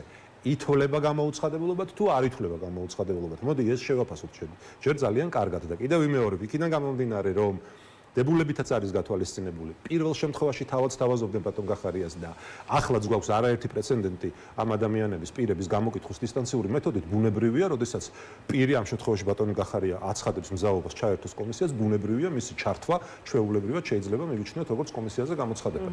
ეს არის და ეს. სხვა შემთხვევაში ეს რა თქმა უნდა ჩაითვლება კიდევ ერთ დამატებით რაღაცა ძალადობრივ აქტად ბატონი გახარიას წინააღმდეგ. მოდი ახლა ვისაუბროთ თავად ამ ფაქტზე. ხო, ალბათ მოვუწევთ მაგის საშუალებას, რომ აი თქვენი ეთერი ყოველთვის მაგიტომ არის კარგი, რომ მაქსიმალურად ამომწურავ ინფორმაციას ვაწვდით ხოლმე ჩვენს მაყურებლებს და მოქალაქეებს, ხო? ეს ჩორჩანას საქმე არის სხვა არაფერი, თუ არა პერსონალური შურისძიება ბატონი გახარიას მიმართ ერთის მხრივ და მეორეს მხრივ, რაც ყველაზე კიდევ უფრო დიდი უბედურებაა, ხო? ეხლა ნუ პერსონალური შურისძიება შეიძლება კიდევ რაღაცნაირად მოვინელოთ, ასე ვთქვათ, და გადავიტანოთ, მაგრამ ამ პერსონალური შურისძიების გამო ისინი ქვეყნის ინტერესებს აყენებენ საფრთხის ქვეშ, პირდაპირ და სრული პასუხისმგებლობით ვამბობ. იმიტომ რომ ჩორჩანას ეპიზოდი, მაშინ რაც მოხდა, როდესაც ბატონი გახარია იყო შინაგან საქმეთა მინისტრი, იყო ერთადერთი გამონაკლისი პრეცედენტი, როდესაც შვიდობიანი გზით დავიცავით ჩვენი ქვეყნის ტერიტორიები. ისე რომ ამას არანაირი სამხედრო ესკალაცია არ მოყოლია. როდესაც ჩვენ დავიცავით ჩვენი ქვეყნის მოქალაქეების უსაფრთხოება და თქვენ თუ ნახავთ იგივე ერთ-ერთი ტელევიზია იყო ჩასული, არა სახელმწიფო პროპაგანდისტული მედია, ჩასული დამოუკიდებელი მედია ჩასული ჩანაში და იქ შეხვდნენ ადგილობრივ მოსახლეობას, ისინიც ადასტურებენ, რომ არა ბატონი გახარიას სწრაფი მოქმედება, ასე ვთქვათ, დასწრება ოკუპანტებისთვის და სეპარატისტებისთვის, ჩვენ ახლა იქ საზღვარი გადმოწეული გვექნებოდა, მაგრამ დღეს გვაქვს მოცემულობა, როდესაც საზღვარი საოკუპაციო ხაზი არის ზუსტად იმ ადგილას, სადაც იყო 2019 წლის მდგომარეობით. უკვე არსებობს ბევრი ჩვენება, რომელიც შესაძლებელია. აი ვისაუბროთ ახლა ამ ჩვენებებზე. რომელიც შესაძლებელია გამოყენებულ იქნას თქვენი ლიდერის წინააღმდეგ. თქვენც თვითონ ამბობთ, რომ ანუ სამართლებრივი საფუძვლებისგან ეს საქმე მთლიანად არის დაცლილი და ამბობთ, რომ ეს არის ბიძინა ივანიშვილის პერსონალური შურისძიება თუ ანგარიშწორება გიორგი გახარიას წინააღმდეგ, ხო? სწორედ ამიტომ არ ასე ვთქვათ, გირჩევდნენ და მოგიწოდებდნენ კოლეგა ოპოზიციონერები, რომ არ მიგეღოთ მონაწილეობა ამ საგამოძიებო კომისიის გამოკითხვაში. ნახეთ, ეს საქმე არის განსხვავებული და გამორჩეული საქმე. ეხლა თქვენ როგორ გონიათ, რომ საქმე, სადაც ჩვენს მოქალაქეებს პირდაპირ ატყუებენ, აი ძალადობენ მათზე ინფორმაციულად, რომ თითქოს ვიღაცამ და ამ შემთხვევაში ბატონმა გახარია მოღალატა ქვეყნის ინტერესებს და ამასთან ისე აკეთებენ, რომ თვითონ აზიანებენ ჩვენი ქვეყნის ეროვნულ ინტერესებს, უსაფრთხოების, ტერიტორიული მთლიანობის, ასე ვთქვათ, ინტერესებს, ესე პასუხგაუცემელი დაგვეტოვებინა და ჩვენ მოქალაქეებს სიმართლე არ უთხრათ. იმიტომ რომ რეალურად თუ აქ ბატონი გახარია არ მივიდოდა და სიმართლეს არ იტყოდა და ეს გააკეთა მან პირველ შემთხვევაში ძალიან დიდი წარმატებით. და სწორედ ახლა ეს მოლოდინი გვაქვს ჩვენ რაღაცნაირად უნდათ ახლა ასე ვთქვათ შური იძიონ ასე ვთქვათ და მეორე ჯერზე მეორე რაუნდში რაღაცნაირად გამოასწორონ საკუთარი მდგომარეობა, რაც რა თქმა უნდა არ გამოუვათ, იმიტომ რომ სიმართლე არის ამ შემთხვევაში ჩვენს მხარეს. ანუ ეს იმდენად დიდი ნახეთ ეს იმდენად მამატკიცებელი რაიმე ტიპის არ ვიცი დოკუმენტაცია, პირადი მოწერა, კომუნიკაციის სხვა რაღაცა შეუძლია გახარიას წარადგინოს და რადგან ის ამ კომისიის საშუალებით ელაპარაკება ხალხს და უნდა რომ იქეთ ამხილოს ქართული ოცნება აი ამ ძალიან მძიმე დანაშაულში, რომელიც ფაქტობრივად ქვეყნის ღალატში მასდებენ ბრალს ომის დაწყების მცდელობაში და იქეთ დაადანაშაულოს, ანუ შესაბამისად მოუწევს მტკიცებულების ტვირთი თავად აიღოს საკუთარ თავზე. ანუ შესაბამისად უნდა მივიდეს კომისიაზე, არ ვიცი ეს დისტანციურად მისცემენ ამის საშუალებას თუ ფიზიკურად და მამხილებელი, ასე ვთქვათ, ხელისუფლების მამხილებელი, სიცოცხლის მამხილებელი დოკუმენტაცია წარადგინოს. ეს რომ არ უნდათ და ამის რომ ეშინიათ სწორედ ამიტომ გაურბიან ბატონი გახარიას ჩართვას თორე რა პრობლემაა ჩართვაც იგივენაირი გამოკითხვის პროცესია როგორც ფიზიკური მისვლა ამიტომ ეს არის პირველი შემთხვევა რეალურად ერთადერთი შემთხვევა როცა კომისია თავად ამბობს უარს გამოსაკითხი პირის გაურბოდნენ მეორედ არ დაიბარებდნენ მაშინ სად არის გიორგი ლოგიკა ხომ იმიტომ რომ იცოდნენ რომ გახარია არ იყო ქვეყანაში და მაგიტო დაიბარეს მეორე დაიბარეს იმიტომ რომ უნდათ აი ამ პირველი წარუმატებელი მათთვის წარუმატებელი რაუნდის შემდეგ რაღაცნაირად მეორე რაუნდში საკუთარი მდგომარეობა გამოესწორებინათ ამიტომ უნდათ მაგრამ რა თქმა უნდა ამას ვერ მიიღებენ იმიტომ რომ თავად არიან მშიშრები და ეშინიათ ამ სიმართლის მოსმენა ეხლა როგორ შეიძლება ნახეთ ემა როგორ შეიძლება ადამიანი გაასამართლოს ცადო და დიდი იმედი მაქვს რომ ეს ამ ცდელობად დარჩება გაასამართლო და ცადო მისი გასამართლება ქვეყნის ეროვნული ინტერესების დაცვისთვის და საკუთარი ტერიტორიების დაცვისთვის იქ სხვა არაფერი არ მომხდარა გარდა იმისა რომ შვიდობიანი ფორმით მოხდა ჩვენი ტერიტორიების დაცვა და შვიდობიანი ფორმით მოხდა ბორდერიზაციის შეჩერება იმიტომ რომ ჩვენ ეხლა მილიონობით კვადრატულებზე რო საუბრობენ და ესეც პროპაგანდის ნაწილი რო ჰექტრები რომ მილიონობით კვადრატულებში გადაიყვანეს აი მაგ მილიონობით კვადრატულებში გეტყვით რომ 7.9 მილიონი კვადრატული მიწა იყო შენარჩუნებული მაგრამ ამ ყველაფერს დასაბუთება ხომ ანუ ეს ისეთი მე არ ვიცი არ ვაკრინებ რა თქმა უნდა გიორგი გახარიას ვიზიტს ახლა უცხოეთში თუ არ ვწდები გერმანიაში და იცით თქვენ ისიც რომ საკმაოდ შეათ მოგზაურობს ხო კი ბატონო უბრალოდ საკმაოდ რაღაცა ხანგრძლივი ვიზიტი გამოვიდა იმ ფონზე როდესაც ფაქტობრივად უკვე წინა საარჩევნო პროცესში უნდა იყოთ იმიტომ რომ თქვენ გადაწყვეტილი გაქვთ ადგილობრივ არჩევნებში მონაწილეობა ისიც ვიცით რომ ივლისის ბოლოს უკვე ეს არჩევნო სიებიც უნდა იყოს წარდგენილი, მაგრამ კიდევ ერთხელ რადგან არ მაქვს ინფორმაცია, ვერ შევალ ამ დეტალების განხილვაში, მაგრამ ეს არანაკლებ თუ არა შესაძლებელია უფრო მნიშვნელოვანი საკითხი წყდებოდეს გიორგი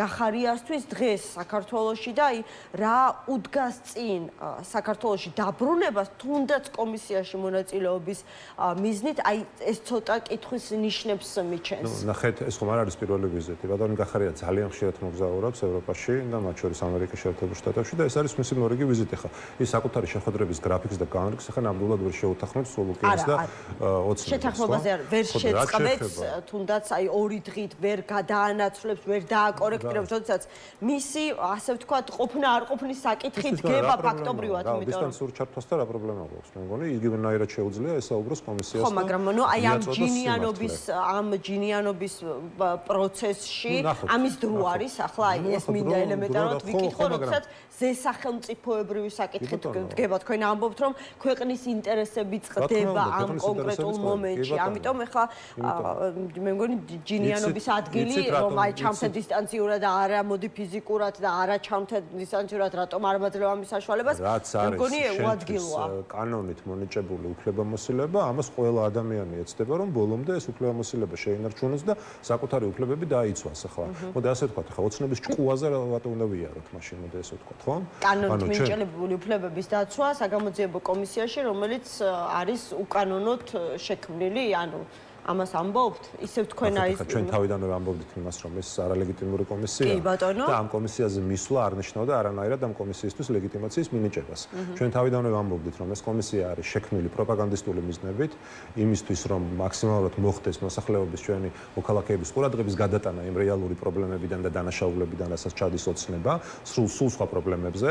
ჩვენ უნდა გავახსენოთ ის თქვენს მაყურებელს, რომ ეს კომისია შეიქმნა გაცხადებული მიზანი იყო ნაციონალური მოძრაობის რეჟიმის დროს ჩადენილი დანაშაულების გამოძიება, მაგრამ ისიც შევახსენოთ ჩვენს მაყურებელს, რომ არც ერთი რეალურად ის მაღალჩინოსანი, ვინც სინამდვილეში უნდა დაბარებულიყო ამ კომისიაზე, არ არის დაბარებული, მაგრამ ჩვენ ვხედავთ უკვე მეორედ და მესამედ იბარებენ იგივე ბატონ გახარიას და აგერ დღეს ვნახეთ ხაზარაძე და ჯაფარიძე საერთოდ დაიჭერეს და 8 თვე მიუსაჯეს პატიმრობა. ხო, ამიტომ ჩვენ კარგად გვესმის ყველას, რომ ეს არ არის რეალურად ამ მიზნით შექმნილი კომისია. ისინი არ აპირებდნენ და არც აპირებენ ნაციონალური მოძრაობის რეჟიმის გასამართლებას, იმიტომ რომ ეს პირდაპირ თქვა არ აწყობთ. პირდაპირ თქვა არაფერში არ აწყობთ. მათთვის ეს არის მხოლოდ პროპაგანდისტული, ასე ვთქვათ, მექანიზმი. 10,000-ობით და 100,000-ობით ადამიანი უყურებს ამ კომისიებს. ემო თქვენ ახლა ჟურნალისტი ხართ, იცი. ეს და ამის ესე განსაკუთრებით აი გახარიას გამოკითხვის უყურებდა საკმაოდ ბევრი ადამიანი. რეკორდულად მაღალი მაჩვენებელი, რადგან იყო ძალიან დიდი ინტერესი. ანუ გახარია დაბრუნდება, მაგრამ როდის არ ვიცით. აი თქვენ პირადად ამ ვითარებაში ურჩევდით მას ჩამოსვლას, როცა ძალიან მაღალი რისკი არსებობს მისი დაპატიმრების და ამას ალბათ თქვენც უწევთ ხო? თავიდანვე ეს იყო მისი ინდივიდუალური გადაწყვეტილება და ახლაც თავად გადაწყვეტს. მაგრამ კიდევ ვიმეორებ, კანონით მას აქვს სრული უფლება მოითხოვოს დისტანციური ჩართვა და ამას დღესაც სთავაზობს კომისიას. ასე რომ აქედან ჩვენ შევქმნით, შევიყვანთ ჩვენს მოქალაქეებს შეცდომაში და ვაფიქრებინებთ მათ, რომ ბატონი გახარია საზღვარგარეთ, იმიტომ იმყოფება, რომ თითქოს თავს არიდებს კომისიაზე გამოცხადებას. რა თქმა უნდა, ეს ასე არ არის. ის მზად არის სრული სიმართლე მიაწოდოს ჩვენს მოქალაქეებს. მედიასთან მაინც გამოვიდეს კონტაქტზე და აი მედიის საშუალებით დააკმაყოფილოს ის ინტერესი, რომელიც მასთან დაკავშირებით, მის ვიზიტთან დაკავშირებით არსებობს. ჯერჯერობით ჩვენ ველოდებით კომისიის მხრიდან მისი უფლების, ასე ვთქვათ, დადასტურებას, რომ ის ჩაერთოს დისტანციური. მადლობა გიორგი შარაშიძეს, პარტია გახარია საქართველოს ერთ-ერთი ლიდერი იყო ჩვენი გადაცემის სტუმარი. რეკლამის შემდეგ თეირანმა სარაკეტო იერიში განახორციელა ამერიკის შეერთებული შტატების სამხედრო ბაზებზე, რომელიც ყატარში არის განლაგებული. ისრაელმა კი მეორედ, ასე ვთქვათ, შეუტია ფორდოს ბირთვულ ობიექტს. რამდენიმე წუთში ამ ეთერში ჰადას მეიცადი, ისრაელის ელჩი საქართველოში ისაუბრებს ამ თემებზე.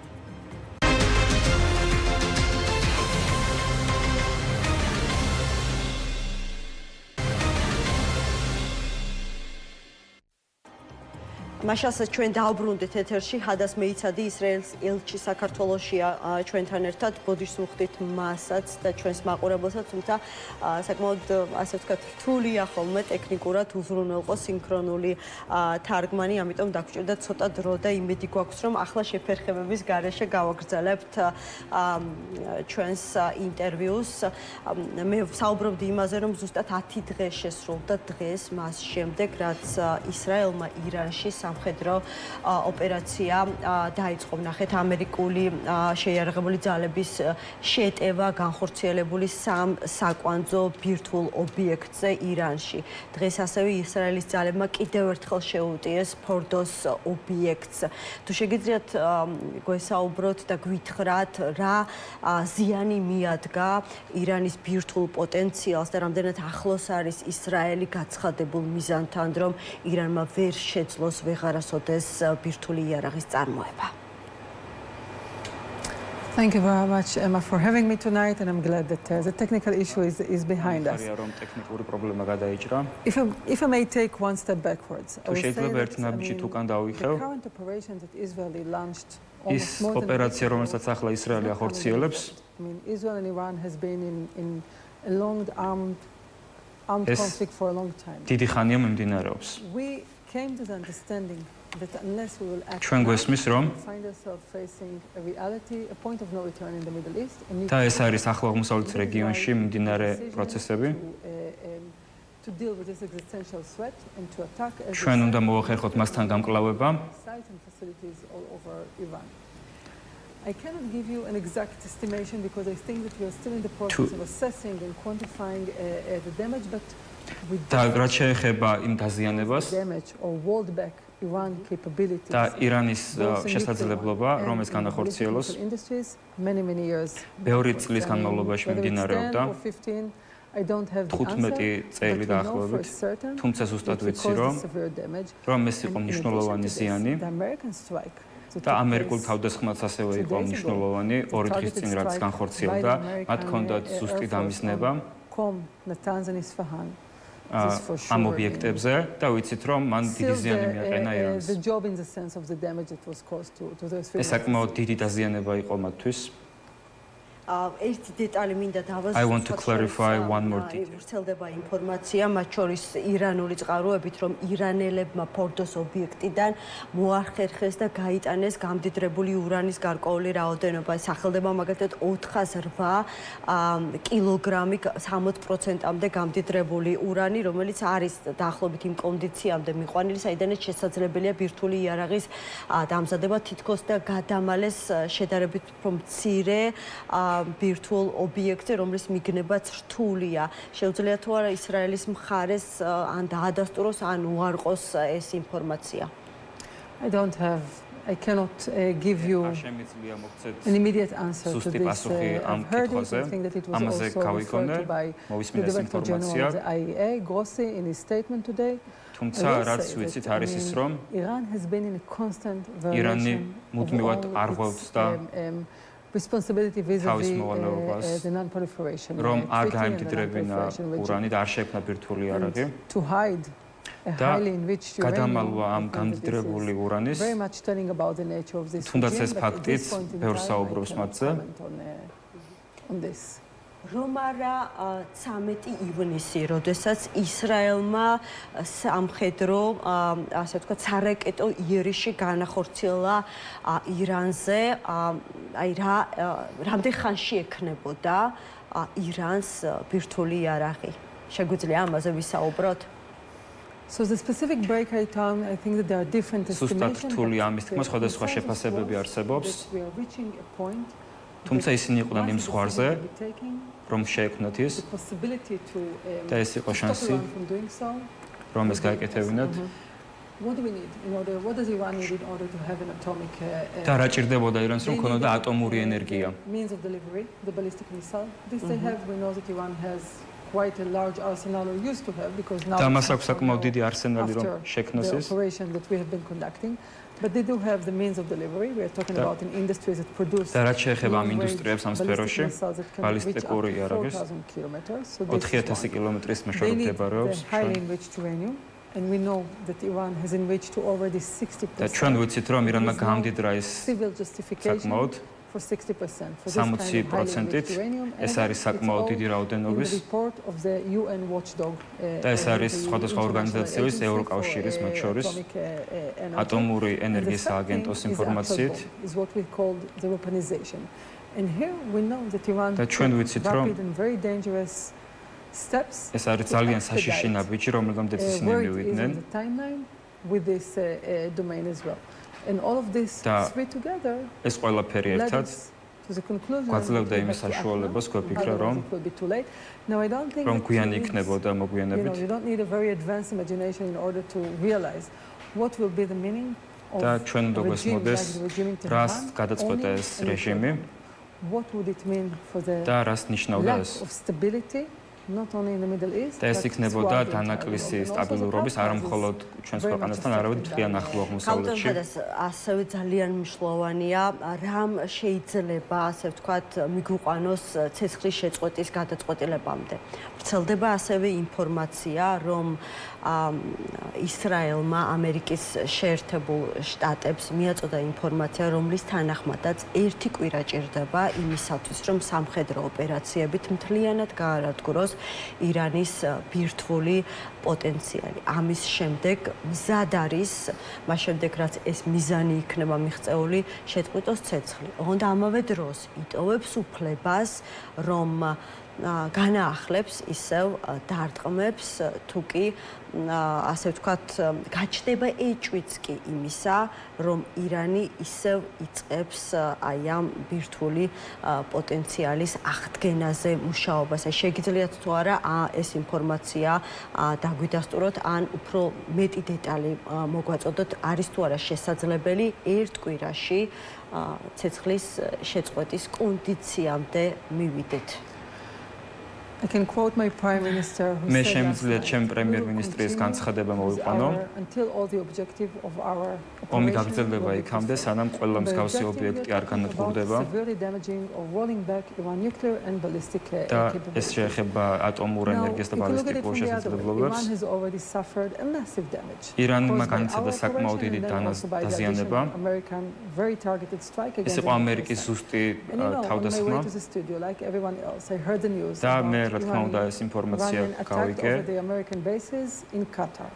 რომ მათ მიიტანეს ამერიკულ ბაზებზე ყატარში თავდასხმა განახორციელეს და უნდა დავსვათ კითხვა განიცადა თუ არა ირანმა დიდი დანაკარგები თუმცა რაც შემიძლია თქვა არის ის რომ believe that we have exhausted what is needed to be done. And again, დიდი დარტყმა განიცადეს და ისინი ძალაგამოცდილები არიან. But we are talking about facilities that are connected. იმ შესაძლებლობებზე, რითიც ისინი დაკავშირებული არის ერთმანეთთან. The nuclear path as well as the ballistic one. ასევე ჩვენ ვხედავთ, რომ ირანი ისრაელის მიმართულებით აგრძელებს ბალისტიკური რაკეტებით შეტევას.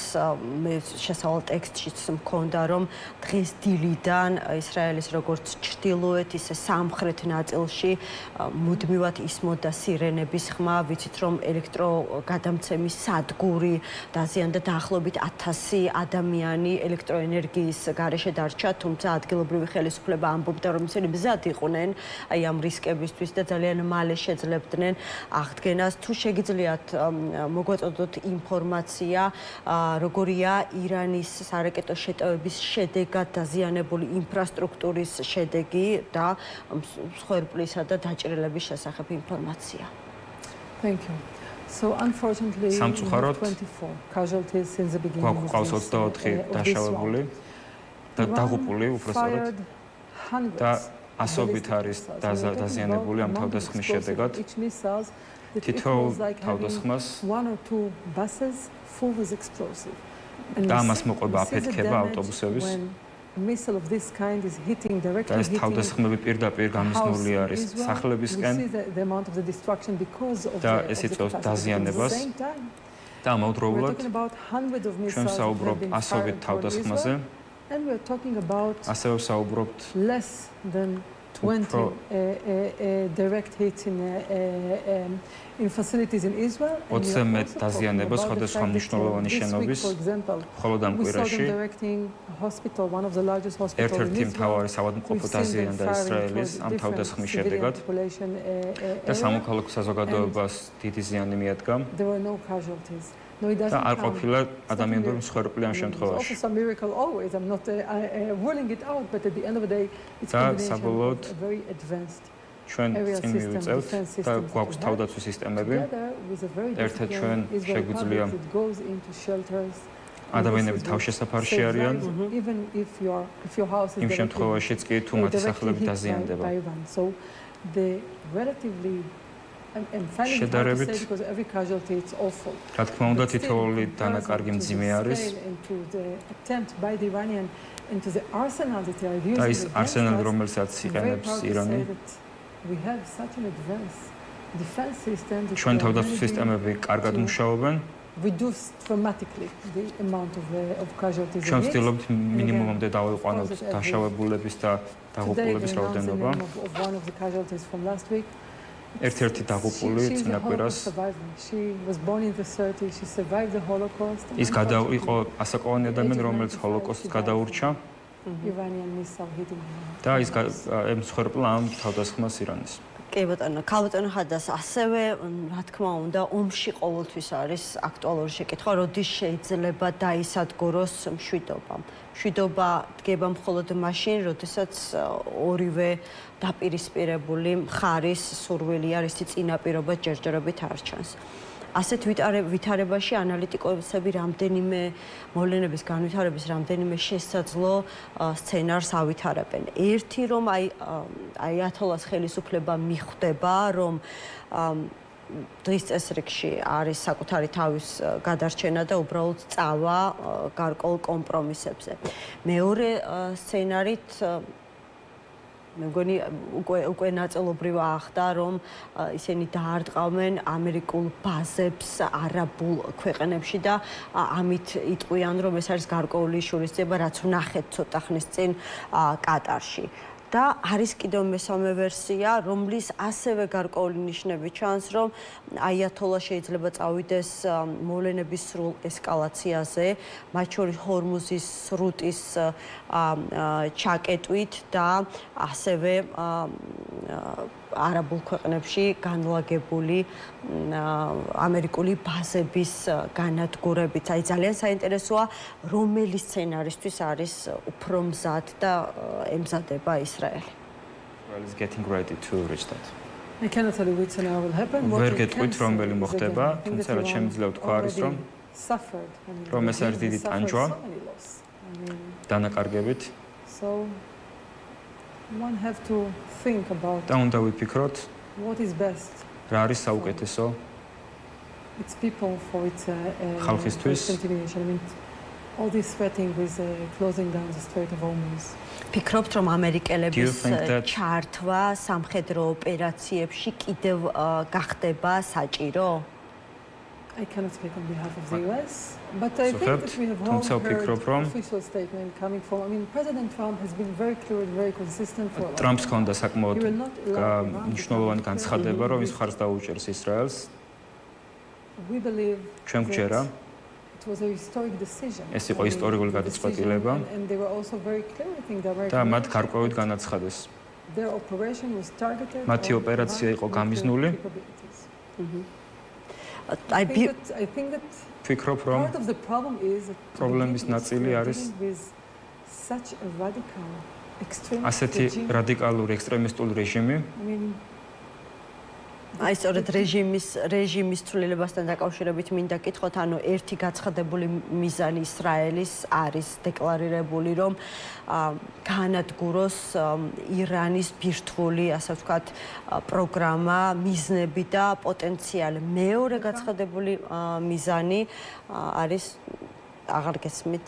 Sorry, Emma, აღარ ესმის ისევ სტუმარს თარჯიმანის ხმა, თუ გვაქვს შესაძლებლობა. Becca, can you repeat the last question, please? ბოლო შეკითხვა რომ გავუმეოროთ, მგონი აღდგა კავშირი. თარჯიმა. Sorry, Emma, it seems that again we have some კი ბატონო, აღარ ესმის, მე მგონი უნდა შევწყვეტოთ ამაზე.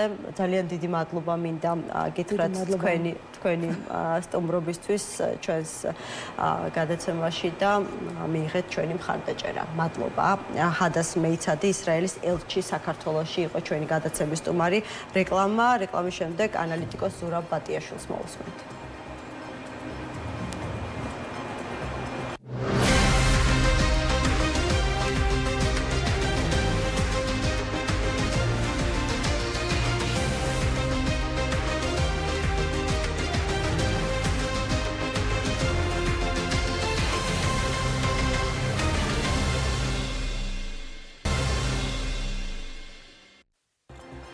მაშასე გადაცემა 360 გრადუსი დაბრუნდა ეთერში. როიტერსი ავრცელებს ინფორმაციას იმის შესახებ, რომ თეირანმა ყატარში მდებარე ამერიკის შეერთებული შტატების ბაზებზე მიიტანა სარაკეტო იერიში. თავად ყატარი კი ამბობს, რომ ეს სარაკეტო იერიში წარმატებით იქნა მოგერიერებული, ხოლო თავად სამხედრო ბაზა იყო აბსოლუტურად цариელი. ზურაბ ბატიაშვილი ანალიტიკოსია ჩვენთან ერთად. მოგესალმებით ბატონო ზურაბ, მადლობა გადაცემაში მონაწილეობისთვის. ამერიკის როიტერსის ინფორმაციით ამერიკის შეერთებული შტატები და ყატარი იყვნენ გაფრთხილებული ასეთი სარაკეტო იერიშის შესახებ. შეგვიძლია ვთქვათ თუ არა, რომ ეს მცდელობა ამ შემთხვევაში ირანს წყალში ჩაუვარდა. მოგესალმებით, რეაქცია შეიძლება მივესალმებით თქვენს მაყურებელს. ახლო აღმოსავლეთი ისეთი ადგილია, სადაც ძალიან მნიშვნელოვანია ხოლმე სახის შენარჩუნება და ირანმა გაუშვა რაკეტები ისე, როგორც ჩანს, რომ წინასწარ შეატყობინა მეორე მხარეს ამის შესახებ. ამას საკუთარ, ასე ვთქვათ, მოსახლეობაში გაყიდის როგორც წარმატებულ პასუხს, რომ ამერიკელების ბაზა დაიბომბა და ასე შემდეგ, მაგრამ ის როგორც ჩანს მოერიდა ამერიკელების მკაცრ პასუხს, იმიტომ რომ იმ შემთხვევაში თუ იქ ამერიკელი ჯარისკაცები ან დაიღუპებოდნენ, ან დაიჭრებოდნენ, ან ასე შემდეგ, იქნებოდა უკვე გარდაუვალი ამერიკელების ძალიან მკაცრი პასუხი. და სხვათა შორის წლების განმავლობაში ასე აკეთებდნენ, განსაკუთრებით ერაყში მდებარე ამერიკულ ბაზებზე, თუნდაც რომ გავიხსენოთ გენერალ ყასემ სულეიმანის ლიკვიდაციის ოპერაცია, რომელიც ტრამპის პირველი პრეზიდენტობის დროს ჩატარდა, მსგავს სიტუაცია შეიქმნა და მაშინაც წინასწარ იყვნენ როგორც ჩანს გაფრთხილებული ამერიკელები და ყოველგვარი სერიოზული მის გარეშე დასრულდა ეს ამბავი. საშუალო როიტერი აქ ავრცელებს ინფორმაციას იმის შესახებ, რომ ემირატების საგარეო საქმეთა სამინისტრო ამბობს, რომ ყატარი იტოვებს უფლებას პროპორციულად უპასუხოს ირანს, აი ამ ყატარში არსებულ ამერიკულ ბაზებზე დარტყმის გამო. თავად სამინისტრო ამას უწოდებს ყატარის სუვერენიტეტის ხელყოფას irānis მიერ. ეს პროტოკოლური განცხადება, როდესაც ამა თუ იმ ქვეყნის ტერიტორიაზე ხდება თავდასხმა, არ აქვს მნიშვნელობა ამ შემთხვევაში ბაზები ვისია, ის საჰაერო სივრცე გადაილახა ირანული რაკეტების მიერ და ამიტომ ეს განცხადება უფრო პროტოკოლური განცხადება მგონია, რეალურად ახლა კატარი თავის ძალებით ვერაფერთ ვერ მოვას ირანის ძალებთან თქვათ 1-1-0 რო დარჩნენ კატარი და ირანი, გასაგებია რომ იქ შანსი არ ექნება კატარს. მაგრამ ამ შემთხვევაში ეს პროტოკოლური განცხადება. ხო, სხვა შორის ქალბატონ ელჩთან საუბრობდით იმ შესაძლო სცენარების განვითარების, ასე ვთქვათ, მოვლენთა განვითარების სცენარების მიხედვით, რა საპასუხო რეაქციებია მოსალოდნელი ირანის მხრიდან, იმიტომ რომ ნახეთ ხო, აიათოლა იმუქრება შურისძიებით. თუმცა ამავე დროს ვრცელდება ინფორმაცია, რომ თავის საგარეო საქმეთა მინისტრს პუტინთან წერილი გაატანა. ჩვენ არ ვიცით რა წერია ამ წერილში, მაგრამ შორს არ არის იმ აზრისგან, რომ შესაძლებელია რაღაცა საევაკუაციო გზებს ეძებდეს აიათოლა უსაფრთხო ადგილას გასაქცევად. აი ყატარზე განხორციელებული ეს იერიში მიგვანიშნებს, რისი რესურსი დარჩა ირანს საპასუხო რეაქციების თვალსაზრისით? ირანს რესურსები ჯერ კიდევ გააჩნია, იმიტომ რომ თუ სიტყვაზე ისრაელს უნდა ესროლეს საშუალო და გრძელი მანძილის რაკეტები, შორი მანძილის რაკეტები, აქ კატარის შემთხვევაში და სრუტის ქვეყნებში მოკლე მანძილის რაკეტებიც საკმარისია და ეს კიდევ უფრო მეტია ვიდრე ეს შორ მანძილზე მიმავალი რაკეტები, ასე ვთქვათ. ირანს აქვს პოტენციალი, ახლა ისრაელი განსაკუთრებით ნადირობს ამ რაკეტების გამშვებთან ადგარებზე, იმიტომ რომ მათი რაოდენობა შეზღუდულია, სხვადასხვა მონაცემები არის, რომ 50%, ზოგი ამბობს 50%, ზოგი ამბობს 2/3 განადგურებულია ამისი, იმიტომ რომ მის გარეშე რაკეტების გაშვება ვერ ხდება და მათზე მიდის, ასე ვთქვათ, გამოვლენა და განადგურება. ეს პროცესი ახლა აი ამ წუთებში სანამ გადაცემას დაიწყებოდა თეირანიც იბომბება უკვე დღეს უკვე მეორედ სერიოზულად დიდია აფეთქებების ხმა ისმის ომი გაგრძელდება წეგან თქვით რომ ირანულ-ამერიკული ასე ვთქვათ დაპირისპირება შეიძლება რაღაც დონეზე მინელდეს მაგრამ ისრაელ-ირანის ომი არსად არ წასულა უკვე ერთ კვირაზე მეტია მიმდინარეობს სამიზნეები ბევრია კიდე, რომელზეც მიდის, ასე ვთქვათ, ერთი მხრიდანაც და მეორე მხრიდანაც შეტევის მიტანა, ეს არის ომი, რომლისთვისაც მხარეები 10 წლეულების განმავლობაში ემზადებოდნენ. მთელი ირანის იდეოლოგია აგებულია იმაზე და ომი ამან გამოიწვია რეალურად, რომ ისრაელი უნდა განადგურდეს. ეს არის ირანის ერთ-ერთი მთავარი საგარეო პოლიტიკური პრიორიტეტი.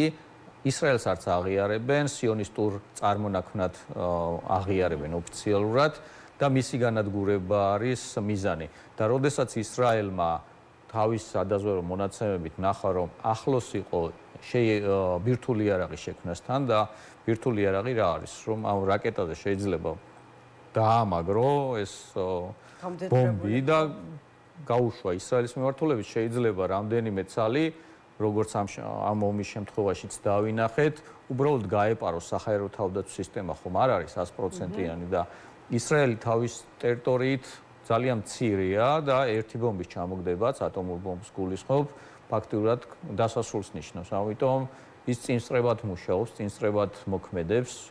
მიუხედავად ამისა, ვრცელდება მაინც ეს ინფორმაცია, რა თქმა უნდა, მე ისრაელის ელჩს ვკითხე, მაგრამ ეს არის ოფიციალური პირი, შესაბამისად ვერ გავა იმ ინფორმაციის ფარგლებიდან, რასაც მისი ხელისუფლება ავრცელებს, ანუ ვკითხულობ იმ 408 კილოგრამი გამდიდრებული ურანის, ასე ვთქვათ, ბედს, რომელიც შესაძლებელია გაეტანათ ირანელებს, ან გადაემალათ უფრო უსაფრთხო ადგილას, რომელიც აი ახლა არ არის აი ამ წერტილოვანი დარტყმის ობიექტი.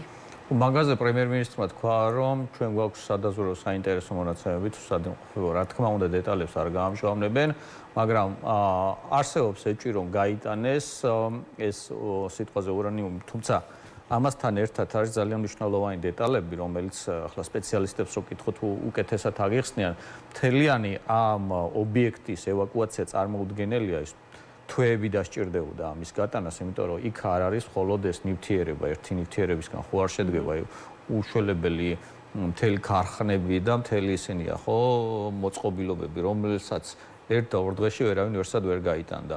ამიტომ ამბობენ და ალბათ აქვს შესაბამისი ინფორმაციაც, რომ აი ამ დაბომბვების შედეგად მინიმუმ 2-დან 5 წლამდე გადაიწია ალბათობა იმისა, რომ მათ შეეძლებათ შექმნან ხელახლა, იმიტომ რომ ეს ცოდნა ხო დაგროვდა. ცოდნა არსად არ წასულა მიუხედავად იმისა, რომ ამაზე მომუშავე მეცნიერების ნაწილი 11 მეცნიერი, რომელიც ხო, თუმცა ის ხო მარტო 11 კაცი ხო არ მუშაობს, იქ ათასობით ადამიანი მუშაობს და თქვენ როგორც აღნიშნეთ, თუ ეს გამდიდრებული ურანი გატანილია და სხვა ადგილას არის, ეხლა ისრაელის იქნება თუ შეერთებული შტატების სადაზვერო ორგანიზაციებით ერთ-ერთი მთავარი ამოცანა იქნება ერთი ამ ობიექტზე რა სიტუაცია, რომელიც მიწის ქვეშ მდებარეობს და მეორე თუ გაიტანეს საწავი და ეს ყველაფერი.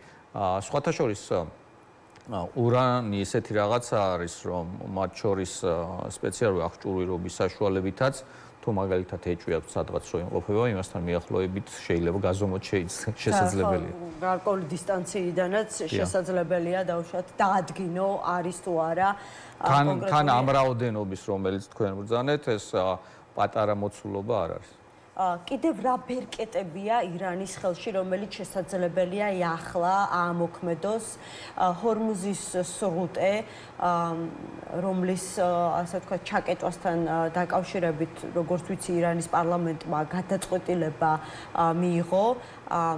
ყოველშემთხვევაში კანონპროექტი შემუშავდა, რაც მახსოვს, მაგრამ და იყო ასე ვთქვათ მოლოდინი, რომ ეს ძალიან დიდი ეკონომიკური დარტყმა იქნებოდა თავად ირანისთვისაც, მაგრამ სოფლიოსაც ძალიან დიდ, ასე ვთქვათ, დანაკარგებს მოუტანდა, იმიტომ რომ მთელი ნავთობის 20%, რომელსაც სოფლიო მოიხმარს, სწორედ აი ამ სრუტით მიეწოდება სამყაროს.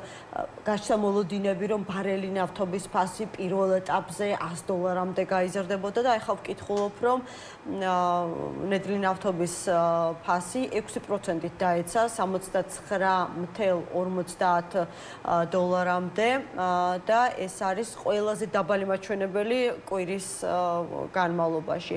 ბრენტის ეს ლაიცვიტის ნავთობის ფასი იყო და ბრენტის ტიპის ნავთობის ფასიც ასევე 5%. და საერთოდ გაკვირვებული დარჩა რუსეთი ამ მოვლენების ასეთ განვითარებას. ძალიან მოითმობდა ამაზე ხელს. აი რა ხდება გითხარით? რეალობა არის ის თუ როგორც თქვენ ბრძანეთ, რომ ამ გადაკეტვა თეორიულად გადაკეტვის შემთხვევაში თვითონ ირანს მიადგებოდა დიდი ზარალი, ყველაფერსო თავი დავანებოთ, მთელი მსოფლიო არავინ არ მოგცემს ამის გადაკეტვის საშუალებას, ნავთობზე დგას ისევ ჯერ წარმოების უმეტესობა, მათ შორის ჩინეთიც და ჩინეთის პოზიცია ძალიან მნიშვნელოვანია ირანისთვის, იმიტომ რომ იქიდან იღებს ხო ჩინეთიც. და ამავე დროს ფაქტიურად ჩათვალეთ, რომ ეს რომ მოხდეს, მთელი მსოფლიოს რისხვა დაატყდება იმ გემებს, რომელიც ამის გადაკეთებას შეეცდება, ანუ ირანის ერთი თავიდან თუ საჰაერო ძალები, საჰაერო თავდაცვის სისტემები გაუნადგურეს და საჰაერო ძალები ახლა საზღვაო ძალებსაც გაუნადგურებდნენ და თან ზოგადად ახლო აღმოსავლეთში ხმამაღალი განცხადებები უყვართ ხოლმე სახის შენარჩუნების ამბავი, მაგრამ საქმეზე რომ იდგება, იქ სხვანაირად ხედავთ და ეს გამოჩნდა ამ ამერიკული ბაზების დაბომბვის შემთხვევაშიც. უფრო ხმამაღალი ამბები იყო და მერე შედეგები სხვა იყო. სულ ასეთ შედეგს მაინც და მაინც ამდენი განცხადებების და ასეთ განცხადებების მერე არ მოელიან ხოლმე. ამიტომ ახლო აღმოსავლეთში მნიშვნელოვანია უყუროთ არა იმას, რაც ამბობენ, არამედ იმას, რაც ხდება ადგილს. ხო, და ბოლოს აუცილებლად მინდა გითხოთ, ხა დღეს ვნახეთ, რომ დღეს იყო თუ გუშინ, ყოველ შემთხვევისთვის მეორე დღესვე, მას შემდეგ რაც ამერიკულმა მოიერიშეებმა, ბომბდამშენებმა აი ქირურგიული სიზუსტით მიიტანეს ირანის სამ საკვანძო ბირთვულ ობიექტზე სარაკეტო იერიშები, მეორე დღესვე ირანის საგარეო საქმეთა მინისტრი აბას არაქჩი მოსკოვში პუტინთან გაიქცა, რაც დღეს მოხდათ ანალიტიკოსებს ძალიან, ასე ვთქვათ, ანალიტიკოსების ყურსა და თვალს, რომ კი არაპროვოცირებულ აგრესიაზე საუბრობდა რუსეთის ფედერაციის პრეზიდენტი, მაგრამ არა დააკონკრეტეს აგრესია ისრაელისგან მოდიოდა თუ ამერიკის შეერთებული შტატებისგან. ერდოღანი უფრო ესეთი ხისტი იყო თავის განცხადებაში და თქვა, რომ ირანს აქვს უფლება თავი დაიცვას ისრაელის სახელმწიფო ტერორიზმისგან. აი, არსებობს თუ არა მოლოდინი, რომ შესაძლებელია აი განცხადებების გარდა ანკარა იქნება ეს თუ მოსკოვი ირანის დასახმარებლად ვინმე რაღაცა ნაბიჯი გადადგას. არა და გეტყვით მოკლედ რატომ არ შეუძლია, რატომ არის ეს შეუძლებელი. ავიღოთ რუსეთი მაგალითად, რომელიც იქით იყო დასახმარებელი და ირანი ეხმარებოდა ბევრ ამბავში დრონები და დრონების გარდა სხვა შეიარაღებასაც უკრაინასთან ომში. ახლა რუსეთი მთლიანად ჩაფლული არის უკრაინასთან ომში და არც ძალია საერთოდ არაფრისთვის, სხვა არაფერი საქმისთვის. თეორიულადაც რო ავიღოთ სიტყვაზე გააგზავნეთ ჯარისკაცები და ის ჯარისკაცები უნდა დააყენოს და ზევიდან ამერიკული ბომბები უნდა მოხდეს იმ ჯარისკაცებს რუსებს თუ აი როგორ უნდა მოხდეს. ერთადერთი რუსებმა რაც შეძლო თავის დროზე საჰაერო თავდაცვის სისტემები გაუკეთა და აუწყო ირანს, მაგრამ დავინახეთ რომ ორ დღეში მთლიანად გააცამტვერეს ეს საჰაერო თავდაცვის სისტემები, იმიტომ რომ რუსული იარაღი კიდევ ერთხელ ვამბობ, ადრეც მithქვამს და ახლაც ვიტყვი და გავიმეორებ ყოველთვის, რომ არის ძველი, დრომოჭმული, დაჟანგული და არ მუშაობს. განსაკუთრებით არ მუშაობს ისეთი ქვეყნების წინააღმდეგ, რომელიც რამდენიმე თაობის არიან წინ იარაღის წარმოებაში, იქნება შეერთებული შტატები, ევროპის ქვეყნები თუ ისრაელი, რომელმაც ეს საქმით დაამტკიცა.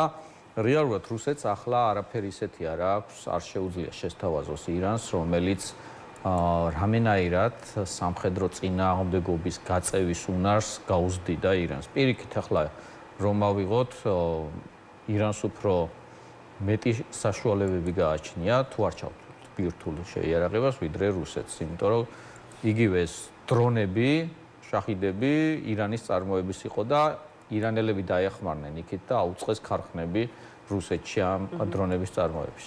მადლობა ბატონო ზურაბ გადაცემაში მონაწილეობისთვის. ზურაბ ბატიაშვილს ანალიტიკოსს უსმენდით, სულ ეს იყო ამ დროისთვის. გადაცემა 360 გრადუსი დაბრუნდება 4 შაბათს. მე ხვალამდე დაგემშვიდობებით. ხვალ პალიტრანიუსის დღის ეთერში 13 საათზე შევხვდებით ერთმანეთს ბიზნეს და ეკონომიკურ საკითხებზე უნდა ვისაუბროთ.